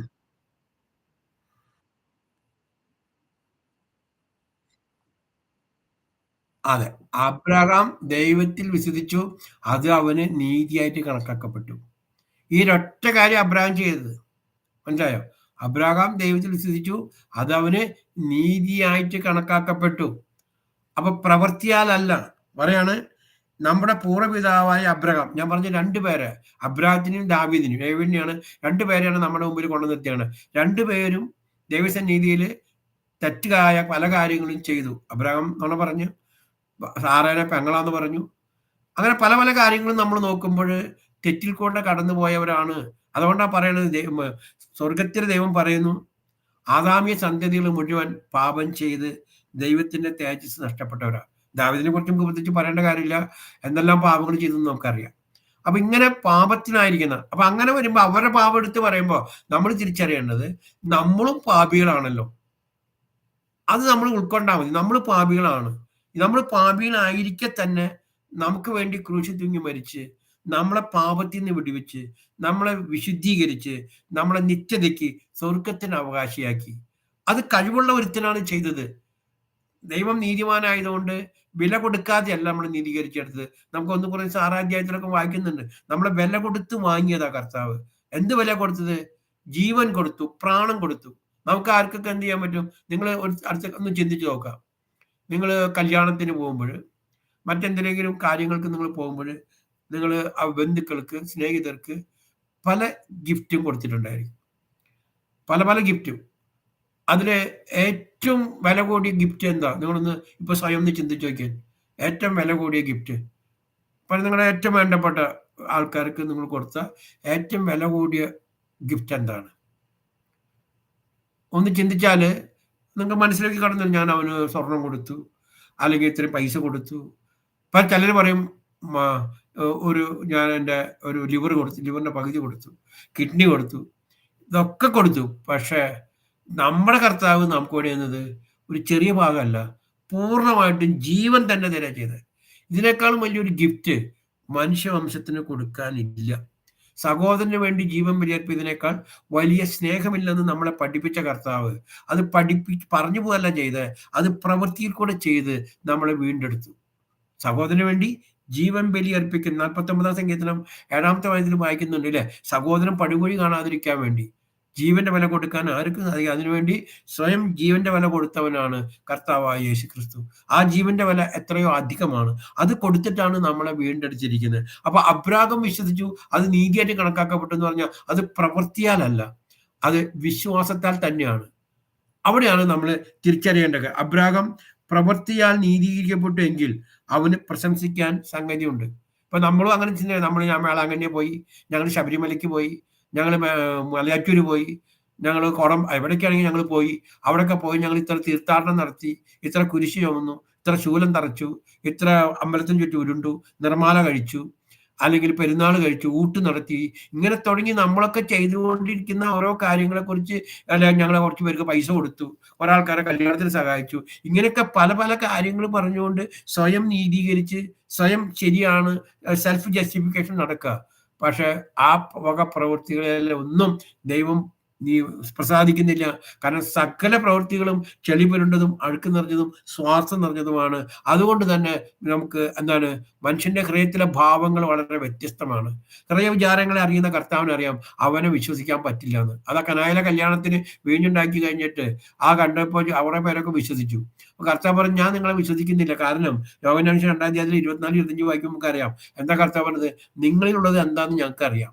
എനിക്കറിയാം. അതുകൊണ്ട് നിങ്ങളുടെ ഹൃദയ പരമാർത്ഥതയെക്കുറിച്ച് എനിക്ക് ആരും പറഞ്ഞു തരേണ്ട കാര്യമില്ല." അപ്പൊ മനുഷ്യനുള്ളത് എപ്പോഴും ചെളിയും അഴുക്കും പാപവും വലിമസമാണ്. അതുകൊണ്ട് തന്നെ നമ്മുടെ ഒരു പ്രവൃത്തി കൊണ്ടും നമുക്ക് നീതീകരിക്കപ്പെടാൻ പറ്റില്ല. നമ്മൾ ദൈവസന്നിധിയിൽ നീതീകരണം കിട്ടുന്നില്ല. വീണ്ടും വീണ്ടും ആവർത്തിച്ച് അതന്നെ ഇവിടെ അബ്രാഹത്തെ കുറിച്ച് പറയണത്. അബ്രാഹാം വിശ്വസിച്ചു, അത് അവന് നീതിയായിട്ട് കണക്കാക്കപ്പെട്ടു എന്ന് പറയുമ്പോൾ ഒരു കാര്യം മനസ്സിലാക്കണം. എന്താ അബ്രാഹാം തിരുവെഴുത്ത് എന്ത് പറയുന്നു? 3-ാമത്തെ വചനം. അബ്രാഹാം ദൈവത്തെ വിശ്വസിച്ചു, അത് അവന് നീതിയായി കണക്കിട്ടു എന്ന് തന്നെ. അപ്പൊ അബ്രാഹാം എന്താ വിശ്വസിച്ചത്? വിളിച്ചത് എങ്ങോട്ടെന്ന് അറിയാതെ ഇറങ്ങി പുറപ്പെട്ട അബ്രാഹാം മെസൊപ്പൊട്ടേമിയയിലെ ഊരിൽ നിന്ന്, മെസൊപ്പൊട്ടേമിയയിലെ ദേശത്ത് നിന്ന് കനാൻ ദേശത്തേക്ക്, കർത്താവ് കനാൻ ദേശത്തേക്കാ പോണതെന്നും അബ്രാഹത്തിനും കൂട്ടർക്കൊന്നും അറിയില്ല. ഇറങ്ങി പുറപ്പെട്ടു. വഴിക്ക് വെച്ച് പല പല കാര്യങ്ങളും കടന്നുപോയി. ഹാരാനിൽ വെച്ച് അപ്പം മരിച്ചു, പല കാര്യങ്ങളുണ്ടായി. പക്ഷെ അവിടെയൊക്കെ വന്നപ്പോൾ കർത്താവ് അവരോട് പറഞ്ഞു, "ഞാൻ നിനക്ക് മക്കളെ തരുന്നൊക്കെ പറഞ്ഞു." മക്കളെ തരുന്നൊക്കെ പറഞ്ഞപ്പോൾ അബ്രാഹാം ചോദിക്കുന്നുണ്ട്, എനിക്ക് അവിടെ എനിക്കൊരു മക്കളും ഇല്ല, എനിക്ക് ഇതുവരെ കിട്ടിയിട്ടുമില്ല, എനിക്കുള്ളത് എല്ലാ സ്വത്ത് തന്നാലും ഏലിയാസറുടെ അവകാശിയായിട്ടേ പോവുള്ളൂ, എനിക്കൊന്നുമില്ല. അപ്പോഴാണ് അബ്രാഹത്തിന് കർത്താവ് വിളിച്ച് പുറത്തേക്ക് കൊണ്ടുവരുന്നത്. വീടിന്റെ പുറത്തേക്ക് വിളിച്ചു കൊണ്ടുവന്നിട്ട് പറഞ്ഞു, ആകാശം നോക്കാൻ പറഞ്ഞു. ആകാശം നോക്കിയിട്ട് പറഞ്ഞു, ആകാശത്തിലെ നക്ഷത്രം എണ്ണാൻ പറഞ്ഞു. എണ്ണാൻ നിനക്ക് പറ്റിയെങ്കിൽ എണ്ണിക്കോ. കടൽത്തീരത്തെ മണത്തരി പോലെയും ആകാശത്തെ നക്ഷത്രങ്ങളെ പോലെയും ഞാൻ നിന്റെ മക്കളെ, നിന്റെ തലമുറകളെ വർദ്ധിപ്പിക്കുമെന്ന് പറഞ്ഞപ്പോൾ അബ്രാഹാം അത് കണ്ണടച്ച് വിശ്വസിച്ചു. അതാണ് ആൾക്ക് നീതിയായിട്ട് കണക്കാക്കപ്പെട്ടു എന്ന് പറയുന്നത്. നമുക്കൊന്ന് വായിച്ചു നോക്കാം. അബ്രാഹാം ഉൽപ്പത്തിയുടെ പുസ്തകം 15-ാം അധ്യായത്തില് 15 എടുക്കാം. ഉൽപ്പത്തിയുടെ പുസ്തകം 15-ാം അധ്യായത്തില് പെട്ടെന്ന് നമുക്ക് വായിക്കാം. ഒരു മക്കളും ഇല്ലാതിരിക്കെ, ആരുമില്ലാതിരിക്കെ അബ്രാഹാം അത് വിശ്വസിച്ചു കർത്താവിന്റെ വാക്ക്. നമ്മൾ അതുപോലെ കർത്താവ് പറയാണ്, നിന്റെ സകലമാന പാപങ്ങളും ഞാൻ എന്ത് ചെയ്തിരിക്കുന്നു? ഇല്ലായ്മ ചെയ്തിരിക്കുന്നു. നീ എന്നിൽ വിശ്വസിച്ചതുകൊണ്ട്, നീ എന്റെ കുരിശുമരണത്തിൽ വിശ്വസിച്ചത് കൊണ്ട് നിനക്ക് പാപമോചനമുണ്ട്. ഒരു കാര്യം ചെയ്യാം, നമുക്ക് 15-ാമത്തെ അധ്യായത്തില് 5 തൊട്ട് വായിക്കാം. അല്ലെ വേണ്ട, 4 തൊട്ട് വായിക്കാം. കർത്താവിന്റെ അരുളപ്പാട് വായിക്കും. 4 തൊട്ട്.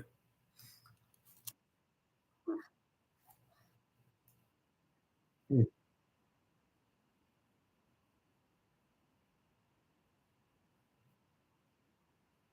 ഉം.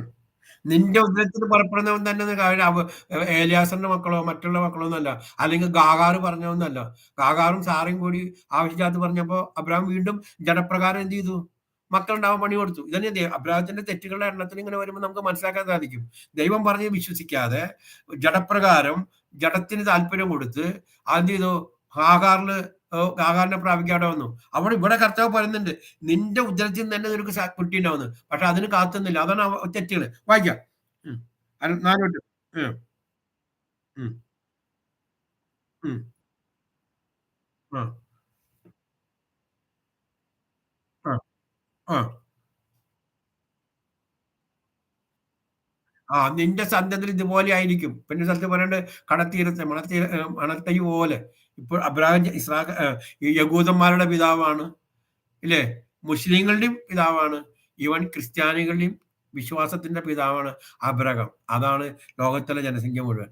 അത് കർത്താവ് അന്ന് കൊടുത്ത വാഗ്ദാനം. ഒരു കൊച്ചു പോലും സ്വന്തമായിട്ട് ഇല്ലാതിരിക്കെ അബ്രഹാം അത് വിശ്വസിച്ചു. അതാണ് ദൈവം അവർക്ക് കൊടുത്ത വാഗ്ദാനം. ഒന്ന് വായിക്കാം, അടുത്ത വാക്ക് 6-ാമത്തെ വചനം. 15-ൽ 6 എന്താ വായിക്കും? ഉം. അവൻ യഹോവയിൽ വിശ്വസിച്ചു. അത് അവൻ എന്ത് ചെയ്തു? നീതിയായിട്ട് കണക്കാട്ടു. അത് വിശ്വസിക്കാൻ അന്നൊരു കൊച്ചുമില്ല. ഏലിയാസറിന്റെ മക്കൾക്ക് ഞാനൊക്കെ കൊടുക്കേണ്ടി വന്നു. കർത്താവ് വേണ്ട, ഇത് നിനക്ക് കൊച്ചന്നെ ഉണ്ടാവും. അത് കണ്ണടച്ച് വിശ്വസിക്കാവുന്ന ഒരു എളിമ അബ്രാഹത്തിനുണ്ടായി. അതാണ് നമുക്ക് ഉദാഹരണമായിട്ട് സ്വർഗത്തിലെ ദൈവം പരിശുദ്ധാത്മാവ് മുഖാന്തരം പൗലോസ് അപ്പൊസ്തലനോട് നമുക്ക് വെളിപ്പെടുത്തി തരുന്നത്. നമ്മളോട് അത് പറയാ, നീ കൊലപാതകിയാണോ? നീ മന്ത്രവാദിയായിരുന്നോ? നീ ചതിയനും വഞ്ചകനായിരുന്നോ? മറ്റുള്ളവരെ ചതിച്ചിട്ടുണ്ടോ? വ്യഭിചാരം ചെയ്തിട്ടുണ്ടോ? അബോർഷൻ നടത്തിയിട്ടുണ്ടോ? നീ എന്തൊക്കെ ചെയ്തിട്ടുണ്ടോ? എന്താ എല്ലാം അറിയുന്ന ഒരു കർത്താവിന്റെ മുമ്പിൽ നീ നിന്റെ ഹൃദയം തുറക്കാൻ തയ്യാറുണ്ടോ? നീ നിന്റെ പാപങ്ങൾ ഏറ്റുപറയാൻ തയ്യാറുണ്ടോ? അത് ഏറ്റുപറഞ്ഞ് വെറുത്ത് ഉപേക്ഷിക്കുന്ന ഒരു മനസ്ഥിതിയിലേക്ക് നീ വന്നാൽ സ്വർഗത്തിലെ ദൈവം അത് കേട്ട് ക്ഷമിച്ച് നിനക്ക് പാപമോചനം നൽകി നിന്നെ പരിശുദ്ധരുടെ മേഖലയിലേക്ക് വിശുദ്ധരുടെ കൂട്ടായ്മയിലേക്ക് കൂട്ടിച്ചേർക്കും. അതിനുവേണ്ടി നീ ഒരു തീർത്ഥാടനത്തിനും പോണ്ട. നീ ഒരു തരത്തിലുള്ള നേർക്കാഴ്ചകൾക്കൊന്നും പോകണ്ട. നീ ഒരു നേർക്കാഴ്ചകൾ നടത്തേണ്ട കാര്യമില്ല. ഒരു മന്ത്രതന്ത്ര കുതന്ത്രങ്ങൾക്കൊന്നും പോണ്ട. പാരമ്പര്യത്തിന് അടിമയാവണ്ട. മതം എന്ത് പഠിപ്പിക്കുന്നു അതിലേക്കൊന്നും പോണ്ട. മതം മനുഷ്യനെ മയക്കുന്ന കഞ്ചാവാണ്. മതം മനുഷ്യനെ പറ്റിക്കുള്ള ചതികൾ. നമുക്ക് മതത്തിലേക്കല്ല പോകേണ്ടത്, ക്രിസ്തുവിന്റെ മാർഗത്തിലോട്ടാ പോകേണ്ടത്. ക്രിസ്തു എന്ന വലിയൊരു വഴി നമുക്ക് തുറന്നുണ്ട്. ഒരു പുതിയ ഒരു ന്യൂ കവനന്റ് നമുക്ക് തന്നിട്ടുണ്ട്. അതാണ് പുതിയ നിയമത്തിലേക്ക് നമ്മൾ വരുമ്പോൾ ക്രിസ്തു പറഞ്ഞത് എന്താണ്? നിന്റെ പാപങ്ങളും അകൃത്യങ്ങളും ഞാൻ ഓർക്കയില്ല. പാപങ്ങൾക്ക് മോചനമുള്ളിടത്ത് ഇനിയൊരു ബലിയുടെ ആവശ്യമില്ല. പാപങ്ങൾക്ക് മോചനമുള്ളിടത്ത് ഇനിയൊരു ബലിയുടെ ആവശ്യമില്ല എന്ന് കർത്താവ് നമ്മോട് വ്യക്തമാക്കി പറഞ്ഞിരിക്കുക. എബ്രായർ ലേഖനം 10:17 വായിച്ചാൽ നമുക്കത് വ്യക്തമാക്കി തരുന്നുണ്ട്. പാപങ്ങൾക്ക് മോചനം തന്നത് കർത്താവായ യേശു ക്രിസ്തുവിന്റെ കുരിശ് മരണം. അത് കാൽവരി കുരിശിലെ മരണം. അതിൽ വിശ്വസിക്കാൻ തക്കമുള്ള എളിമയാണ് മനുഷ്യന് വേണ്ടത്.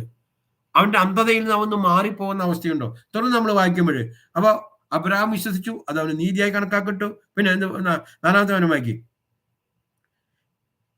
എന്നാൽ പ്രവർത്തിക്കുന്നത് കൂലി കണക്കിടുന്നത് കൃപയായിട്ടല്ല കടമായിട്ടത്ര. പ്രവർത്തിക്കുന്നവന് കൂലി കണക്കിടും. നമുക്ക് എന്താ പ്രവർത്തിക്കുന്നതിന് കൂലി? അതായത് ഒരു ആൾ സ്ഥലത്ത് ജോലിക്ക് പോയി കഴിഞ്ഞാൽ ആ ജോലിക്കുള്ള കൂലി മാസാവസാനോ ആഴ്ചയിലോ ദിവസക്കൂലിയൊക്കെ ആണെങ്കിൽ അത് അവന് കിട്ടുന്നത് അത് അവന് ദാനമായിട്ട് കൊടുക്കണതല്ല. അത് അവന്റെ അവകാശം. അവന് യജമാന്റെ മുമ്പില് അല്ലെ എംപ്ലോയറുടെ മുമ്പില് തല ചൊറിഞ്ഞ് നിൽക്കേണ്ട കാര്യമില്ല. എന്താണ് അത്? അവന്റെ ഡിസർവിങ് കേസാണ്. ആ അധ്വാനിച്ചു, അതിന് പ്രതിഫലം. എന്നാൽ രക്ഷയുടെ മേഖലയിൽ കർത്താവിന്റെ അടുത്ത് നമ്മൾ ഒന്ന് വിധേയപ്പെടുക എന്നുള്ളതാണ് ഇവിടെ അർത്ഥമാക്കുന്നത്. ഇത് ദാനമാണ്, മറ്റത് അവകാശമാണ്. ഇത് നമുക്കൊരു അവകാശമില്ല. നമ്മൾ ഒന്നിനും അവകാശികളല്ല, നമ്മൾ ഒന്നിനും അർഹരല്ല. അതാ കർത്താവിന്റെ കൃപ കരുണ എന്ന് നമ്മൾ പറഞ്ഞുകൊണ്ടിരിക്കുന്നത്. നമ്മളെ കൃപ കരുണ എന്ന് പറയുന്നത് എല്ലാം ദൈവത്തിൽ നിന്ന് ഒഴുകുന്നത് നമ്മൾ അർഹരല്ലാതിരിക്കെ അറിയിക്കാത്തത് നമുക്ക് തന്ന് കർത്താവ് നമ്മളെ സ്വർഗത്തിന് അവകാശിയാക്കി വെച്ചിരിക്കുന്നു. ഇത് വിശ്വസിക്കാൻ തക്കവണ്ണം നമ്മൾ പരസ്യമായി നിൽക്കുന്ന, സ്വർഗത്തിനും ഭൂമിക്കും മുകളിൽ പരസ്യമായി നിൽക്കുന്ന, അല്ലെങ്കിൽ ആകാശത്തിന് കീഴെ മനുഷ്യർക്കിടയിൽ രക്ഷയ്ക്കായിട്ടുള്ള ഒരേ ഒരു നാമം കർത്താവായ യേശു ക്രിസ്തുവിന്റെ മുഖത്തോട്ട് നോക്കാം. വീണ്ടും നമ്മൾ വായിക്കുകയാണ്. എന്നാൽ അത് കൂലി കൊടുക്കുന്നത് കൃപയായിട്ടാണ്, കടമായിട്ടത്രേ. അല്ലെ? അത് പ്രവർത്തിക്കുന്നവന് കൂലി കണക്കിടുന്നത് കൃപയായിട്ടല്ല കടമായിട്ടാ. ഇവിടെ പ്രവർത്തിക്കാത്തവൻ എങ്കിലും അഭക്തനെ നീതീകരിക്കുന്നവന് വിശ്വസിക്കുന്നവനോ അവന്റെ വിശ്വാസം നീതിയായി കണക്കിടുന്നു. അവിടെ മനസ്സിലാക്കാം. അപ്പൊ പ്രവർത്തിച്ചത് കൊണ്ടല്ല. അവിടെ എന്താ പറയുന്നത്? 4-ാമത്തെ വചനം അല്ല 5-ാമത്തെ വചനം. പ്രവർത്തിക്കാത്തവനെങ്കിലും. ഒരു പ്രവൃത്തിയും, നമ്മുടെ എല്ലാ പ്രവൃത്തിയും നേരത്തെ പറഞ്ഞ പോലെ ദുഷ്ടനാണ്, ദുഷ്ടപ്രവൃത്തിയാണ്, ചെളി നിറഞ്ഞതാണ്, അഴുക്ക് നിറഞ്ഞതാണ്, പാപക്കറ പൂണ്ടതാണ്. അങ്ങനെയുള്ള ഒരാളെ പോലും നീതീകരിക്കുന്ന പ്രവർത്തിക്കാത്തവൻ എങ്കിലും അഭക്തനെ നീതീകരിക്കുന്നവനിൽ വിശ്വസിക്കുന്നവന്. അഭക്തൻ എന്ന് പറഞ്ഞാൽ പാപം ചെയ്തവൻ, തെറ്റ് ചെയ്തവൻ, വ്യഭിചാരം ചെയ്തവൻ, കൊലപാതകം ചെയ്തവൻ എന്ന് പറഞ്ഞാൽ ദൈവമായിട്ട് ബന്ധമില്ലാത്തവൻ, അഭക്തൻ, ഭക്തിയില്ലാത്തവൻ. അവനെ നീതീകരിക്കുക. അപ്പൊ നമ്മളൊക്കെ ആ ഗണത്തിൽപ്പെട്ടവരാ. അല്ല, നമ്മളാരും അങ്ങനെ സ്വർഗത്തിൽ നിന്ന് ഇറങ്ങി വന്നവരല്ല. നമ്മുടെ ജഡത്തിൽ നിന്ന് ജനിച്ച ജഡപ്രകൃതിയിൽ വന്നതാ. ദൈവത്തിന്റെ മക്കളാവണമെങ്കിൽ അവനെ കൈക്കൊണ്ട് അവന്റെ നാമത്തിൽ വിശ്വസിക്കുന്നവർക്ക് ദൈവമക്കളാവാനുള്ളൂ സാധിക്കുള്ളൂ. എന്നാൽ മനുഷ്യൻ ജനിച്ചിരിക്കുന്നത് എന്താണ്? ആ പുരുഷൻ രക്ഷയാലോ ജഡത്തിൽ നിന്നോ മാംസരക്തങ്ങളിൽ നിന്നല്ല, അവർ ജനിച്ച് ദൈവത്തിൽ നിന്ന്. ദൈവത്തിൽ നിന്നുള്ളൊരു ജനനം നമുക്ക് ഉണ്ടാവാത്തോടത്തോളം കാലം അതെന്താണ്? ജഡപ്രകാരമുള്ള ജനനമാണ്. ജഡപ്രകാരം ഒരാൾക്കും എന്തുണ്ടാവില്ല? ദൈവസന്നിധിയിൽ നിൽക്കാനായിട്ട് സാധ്യമാവില്ല. അപ്പൊ പ്രവർത്തിക്കാത്തവൻ എങ്കിലും അഭക്തനെ നീതീകരിക്കുന്നു. അപ്പൊ ഒരു പ്രവൃത്തി അഭക്തനെ, പാപം ചെയ്തവനെ നീതീകരിച്ചുകൊണ്ട് ജസ്റ്റിഫൈ ചെയ്യുന്ന, റൈറ്റ്യസ് ആക്കുന്ന ഒരുവനിൽ വിശ്വസിക്കുന്നവനോ അവന്റെ വിശ്വാസം നീതിയായി കണക്കാക്കപ്പെടുന്നു. അപ്പൊ അഭക്തനെ നീതീകരിക്കുന്ന ദൈവത്തിന് വിശ്വസിക്കുന്നവന്റെ വിശ്വാസം, ആ വിശ്വാസമാണ് അവനെ നീതിയായിട്ട് കണക്കാക്കപ്പെടുന്നത്. നമ്മൾ ഒന്നും ചെയ്യുന്നില്ല, വിശ്വസിക്കുക. അതാണ് ക്രിസ്തീയ ജീവിതത്തിന്റെ ഈ മരുഭൂ പ്രയാണത്തിലെ ഏറ്റവും അടിസ്ഥാനപരമായ സംഭവം. വിശ്വാസമില്ലാതെ ക്രിസ്തീയ ജീവിതം മുന്നോട്ട് പോവില്ല. അതുകൊണ്ടാണ് നേരത്തെ പറഞ്ഞത് എന്താണ്? നമ്മുടെ ജീവിതം കാഴ്ചയാലല്ല വിശ്വാസത്താലാണ്. 2 കൊരിന്ത്യൻസ് 5-ാം അധ്യായത്തിൽ 7-ാമത്തെ വചനം പെട്ടെന്ന് വായിക്കാൻ വേണ്ടി നോക്കൂ. 2 കൊരിന്ത്യൻസ് 2-ാം അധ്യായത്തില് 5-7 വായിക്കോ. 2 കൊരിന്ത്യസ് 5:7 ഒന്ന് വായിക്കാം. അപ്പൊ അത് കാണും. ആ, വായിക്ക്. ആ, കാഴ്ചയാലല്ല വിശ്വാസത്താലാണ് നടക്കുന്നത്. ഈ വിശ്വാസത്തിന് ഇവിടെ പറയുന്നത്. നമ്മൾ എന്തെന്നാ വിശ്വസിക്കുന്നത്? കർത്താവ് എനിക്ക് വേണ്ടി ക്രൂശിൽ യാഗമായി ഞാൻ ചെയ്ത സകല പാപങ്ങളും ഏറ്റെടുത്ത് ആ പാപത്തിന്റെ ഫലമായിട്ടുള്ള പാപത്തിന്റെ പരിഹാരമായിട്ടുള്ള മരണം ഏറ്റെടുത്ത് അറ്റോൺമെന്റ് ആ പ്രായശ്ചിത്തം ചെയ്തു. എനിക്ക് വേണ്ടി പ്രായശ്ചിത്തം ചെയ്തു. കാരണം ദൈവം നീതിമാനാ. നീതിമാനായ ദൈവത്തിന് ഒരാളുടെ കാര്യങ്ങൾ മറച്ചു വെക്കാൻ പറ്റില്ല. രണ്ട് മുഖപക്ഷമുള്ളവനല്ല ദൈവം. പക്ഷഭേദമുള്ളവനല്ല ദൈവം. അപ്പൊ ഞാൻ പാപിയാണെങ്കിൽ എന്നെ വെറുതെ തള്ളിക്കളയാൻ പറ്റില്ല. എനിക്ക് ശിക്ഷ തന്നേ നിവൃത്തിയുള്ളൂ. പക്ഷെ പിതാവായ ദൈവം പറയാ, നിന്റെ ശിക്ഷ ഞാൻ പുത്രനെ ഏൽപ്പിച്ചു. പുത്രൻ നിന്റെ ശിക്ഷ ഏറ്റെടുത്തു. അതുകൊണ്ട് നീ സർവതന്ത്ര സ്വതന്ത്രനാണ്. മേലാൽ പാപം ചെയ്യരുത്. തിരുവചനം വായിക്കുമ്പോൾ ഉടനീളം കാണാം. അല്ലേ? കുരുടനോട് പറയുന്നുണ്ട് മേലാൽ നീ പാപം ചെയ്യരുത്. ഇവനോട് പറയുന്നത് 38 വർഷമായിട്ട് തളർവാത രോഗിയായി കിടക്കുന്ന ബത്സേദ കുളക്കടവിൽ കിടക്കുന്ന തളർവാത രോഗിയുടെ സൗഖ്യം മാറിയിട്ട് രോഗം മാറിയിട്ട് അവൻ വന്നപ്പോൾ അവൻ ദേവാലയത്തിൽ വെച്ച് കണ്ടുമുട്ടിയപ്പോൾ കർത്താവിനോട് വീണ്ടും പറയുന്നുണ്ട് എന്താ, മേലാൽ ഇനി പാപം ചെയ്യരുത്. അപ്പൊ പാപത്തിന്റെ ഫലമായിട്ടാണ് മനുഷ്യരിൽ ഈ തരത്തിലുള്ള പ്രശ്നങ്ങൾ വരുന്നത്. ദൈവം സന്ദർശിക്കുക, അവിടെയും നമ്മൾ കാണുന്നത് ദൈവത്തിന്റെ സ്നേഹപ്രകടനമാണ്. ദൈവം നമ്മളെ സ്നേഹിക്കുക. കാരണം നിന്റെ ഈ പാപം വെച്ച് നീ പോയാൽ നിത്യതയിൽ നീ ചെന്ന് നരകത്തിലാ, തീ തടാകത്തിലാ. കെടാത്ത തീയും ചാവാത്ത പുഴുമുള്ള ആ തീ തടാകത്തിലേക്ക് നീ ചെന്ന് ചാടുമ്പോൾ പിന്നെ നിന്നെ അവിടെ നിന്ന് രക്ഷിക്കാൻ ആർക്കും സാധിക്കില്ല. അതുകൊണ്ട് ഇപ്പോൾ നിനക്ക് ശാരീരികമായ ചില ബുദ്ധിമുട്ട് വന്നാലും, ചില കടബാധ്യതകൾ വന്നാലും, ചില രോഗങ്ങളിലൂടെ കടന്നുവിട്ടാലും, ചില ജോലി നഷ്ടപ്പെട്ടാലും, ചില തരത്തിലുള്ള എന്തെങ്കിലും നിന്റെ ജീവിതത്തിൽ വന്നാലും അതെല്ലാം ഞാൻ നിനക്ക് വേണ്ടി നിന്നെ സ്നേഹിക്കുന്നതുകൊണ്ട് നിന്നെ തിരുത്തി കൊണ്ടുവരാൻ വേണ്ടി, നിന്നെ അനുതാപത്തിലേക്ക് നയിക്കാൻ വേണ്ടി, നിന്നെ പശ്ചാത്താപത്തിലേക്ക് നയിക്കാൻ വേണ്ടി, നിനക്ക് വിടുതൽ ലഭിക്കാൻ വേണ്ടി ഞാൻ ഏർപ്പെടുത്തുന്ന കാര്യങ്ങളാണ്. നമ്മൾ ഈ ലോകത്തിലെ ജീവിതത്തിലാണ് ശ്രദ്ധ വയ്ക്കുന്നത്. എന്നാൽ സ്വർഗത്തിലെ ദൈവം നമ്മളെ കാണുന്ന നിത്യതയെക്കുറിച്ചാണ്. 70-50 വർഷത്തുള്ള ഈ ഓട്ട ജീവിതമല്ല. കർത്താവിന് നമ്മളെ നിത്യതയിൽ കാണണം. ദൈവത്തിന്റെ മക്കളാണെങ്കിൽ ദൈവം ഇരിക്കുന്നിടത്ത് നമ്മൾ ഉണ്ടാകുന്നത് ദൈവം ആഗ്രഹിക്കുന്നു. അതുകൊണ്ട് അതിന് ഒത്തവണ്ണം യോഗ്യത ഉണ്ടാവണമെങ്കിൽ നമ്മൾ നമ്മളെ കഴുകുകയും വെടുപ്പാക്കുകയും ചെയ്യണം. നമുക്കൊരു ആഗ്രഹം ഉണ്ടാവണം. ഒരു ഏണസ്റ്റ് എഫർട്ട് നമ്മുടെ ഭാഗത്ത് ഉണ്ടാവണം. എനിക്ക് സ്വർഗത്തിലേക്ക് പോകണം. സ്വർഗമായിട്ട് ദൈവമായിട്ട് എനിക്ക് ബന്ധം വേണം. അതിന് എന്നെ കൊണ്ടൊന്നും ആവുന്നില്ല എന്നെങ്കിലും തിരിച്ചറിഞ്ഞാൽ പരിപൂർണമായ ടോട്ടൽ ഡിപ്പെൻഡൻസ്, പരിപൂർണമായ ആശ്രയം ജീവന ദൈവത്തിലേക്ക് ഏൽപ്പിക്കണം എന്നാണ് പറയുന്നത്. അപ്പൊ അഭക്തനെ നീതീകരിക്കുന്ന ഒരു ദൈവത്തിലാണ് എന്താണ് നമ്മൾ വിശ്വസിക്കുന്നെങ്കിൽ ആ വിശ്വാസം നമുക്ക് എന്തായി മാറും? നീതിയായിട്ട് കണക്കാക്കപ്പെടും. നീതീകരിച്ച് തരും. വീണ്ടും പറയാണ്, ദൈവം പ്രവൃത്തി കൂടാതെ നീതി കണക്കിടുന്ന മനുഷ്യന്റെ ഭാഗ്യം ദാവീദും വർണ്ണിക്കുന്നു. അവിടെയാണ് നമ്മൾ ചിന്തിക്കുന്നത്. എന്താണ് പറയുക? ദൈവം പ്രവൃത്തി കൂടാതെ നീതി കണക്കിടുന്ന മനുഷ്യന്റെ ഭാഗ്യം. അപ്പൊ ഒരു പ്രവൃത്തി വേണ്ട, അല്ലാതെ തന്നെ നീതി കണക്കിടുന്ന ഒരു ദൈവമുണ്ട്. പ്രവൃത്തി കൊണ്ടല്ല. അതാണ് ലംഘനം ക്ഷമിച്ചും പാപം പുറത്തും കെട്ടിയവൻ ഭാഗ്യവാൻ. ഇത് മനസ്സിലാക്കിക്കൊണ്ടാണ് ദാവീദ് 32 സങ്കീർത്തനം എഴുതുന്നത്. 32 സങ്കീർത്തനം 1, 2 തിരുവചനം വായിക്കാം. അവിടെ വായിക്കുന്നത് ഇങ്ങനെ വായിക്കും സിജി. ആ, ആ, ഉം. ആ, ഭാഗ്യവാൻ ആരാണ്? കേരള ഗവൺമെന്റിന്റെ ലോട്ടറി അടിക്കുന്നവനല്ല. അല്ലെങ്കിൽ കുറെ സമ്പത്തുള്ളവനല്ല. അല്ലെങ്കില് കുറെ മനുഷ്യരെ പറ്റിച്ച് കുറെ സമ്പത്ത് കൂട്ടി വെച്ച് കുറെ സൗന്ദര്യ മത്സരത്തിൽ ഫസ്റ്റും കിട്ടി. അങ്ങനെ കുറെ കുറെ കാര്യങ്ങളൊക്കെ ലോകത്തിൻ്റെതായ കാര്യങ്ങൾ ചെയ്തൊന്നും മനുഷ്യരുടെ മുമ്പിൽ കുറച്ച് കാലത്തേക്ക് എന്തെങ്കിലുമൊക്കെ കാണിക്കാൻ പറ്റും. മറ്റുള്ളവനെ വെട്ടിപ്പിടിച്ചും അധ്വാനിച്ചൊക്കെ ഉണ്ടാവട്ടെ. പക്ഷെ അതൊന്നും ദൈവസന്നിധിയിൽ വിലപ്പെട്ടതല്ല, നീതീകരിക്കപ്പെടുന്നില്ല.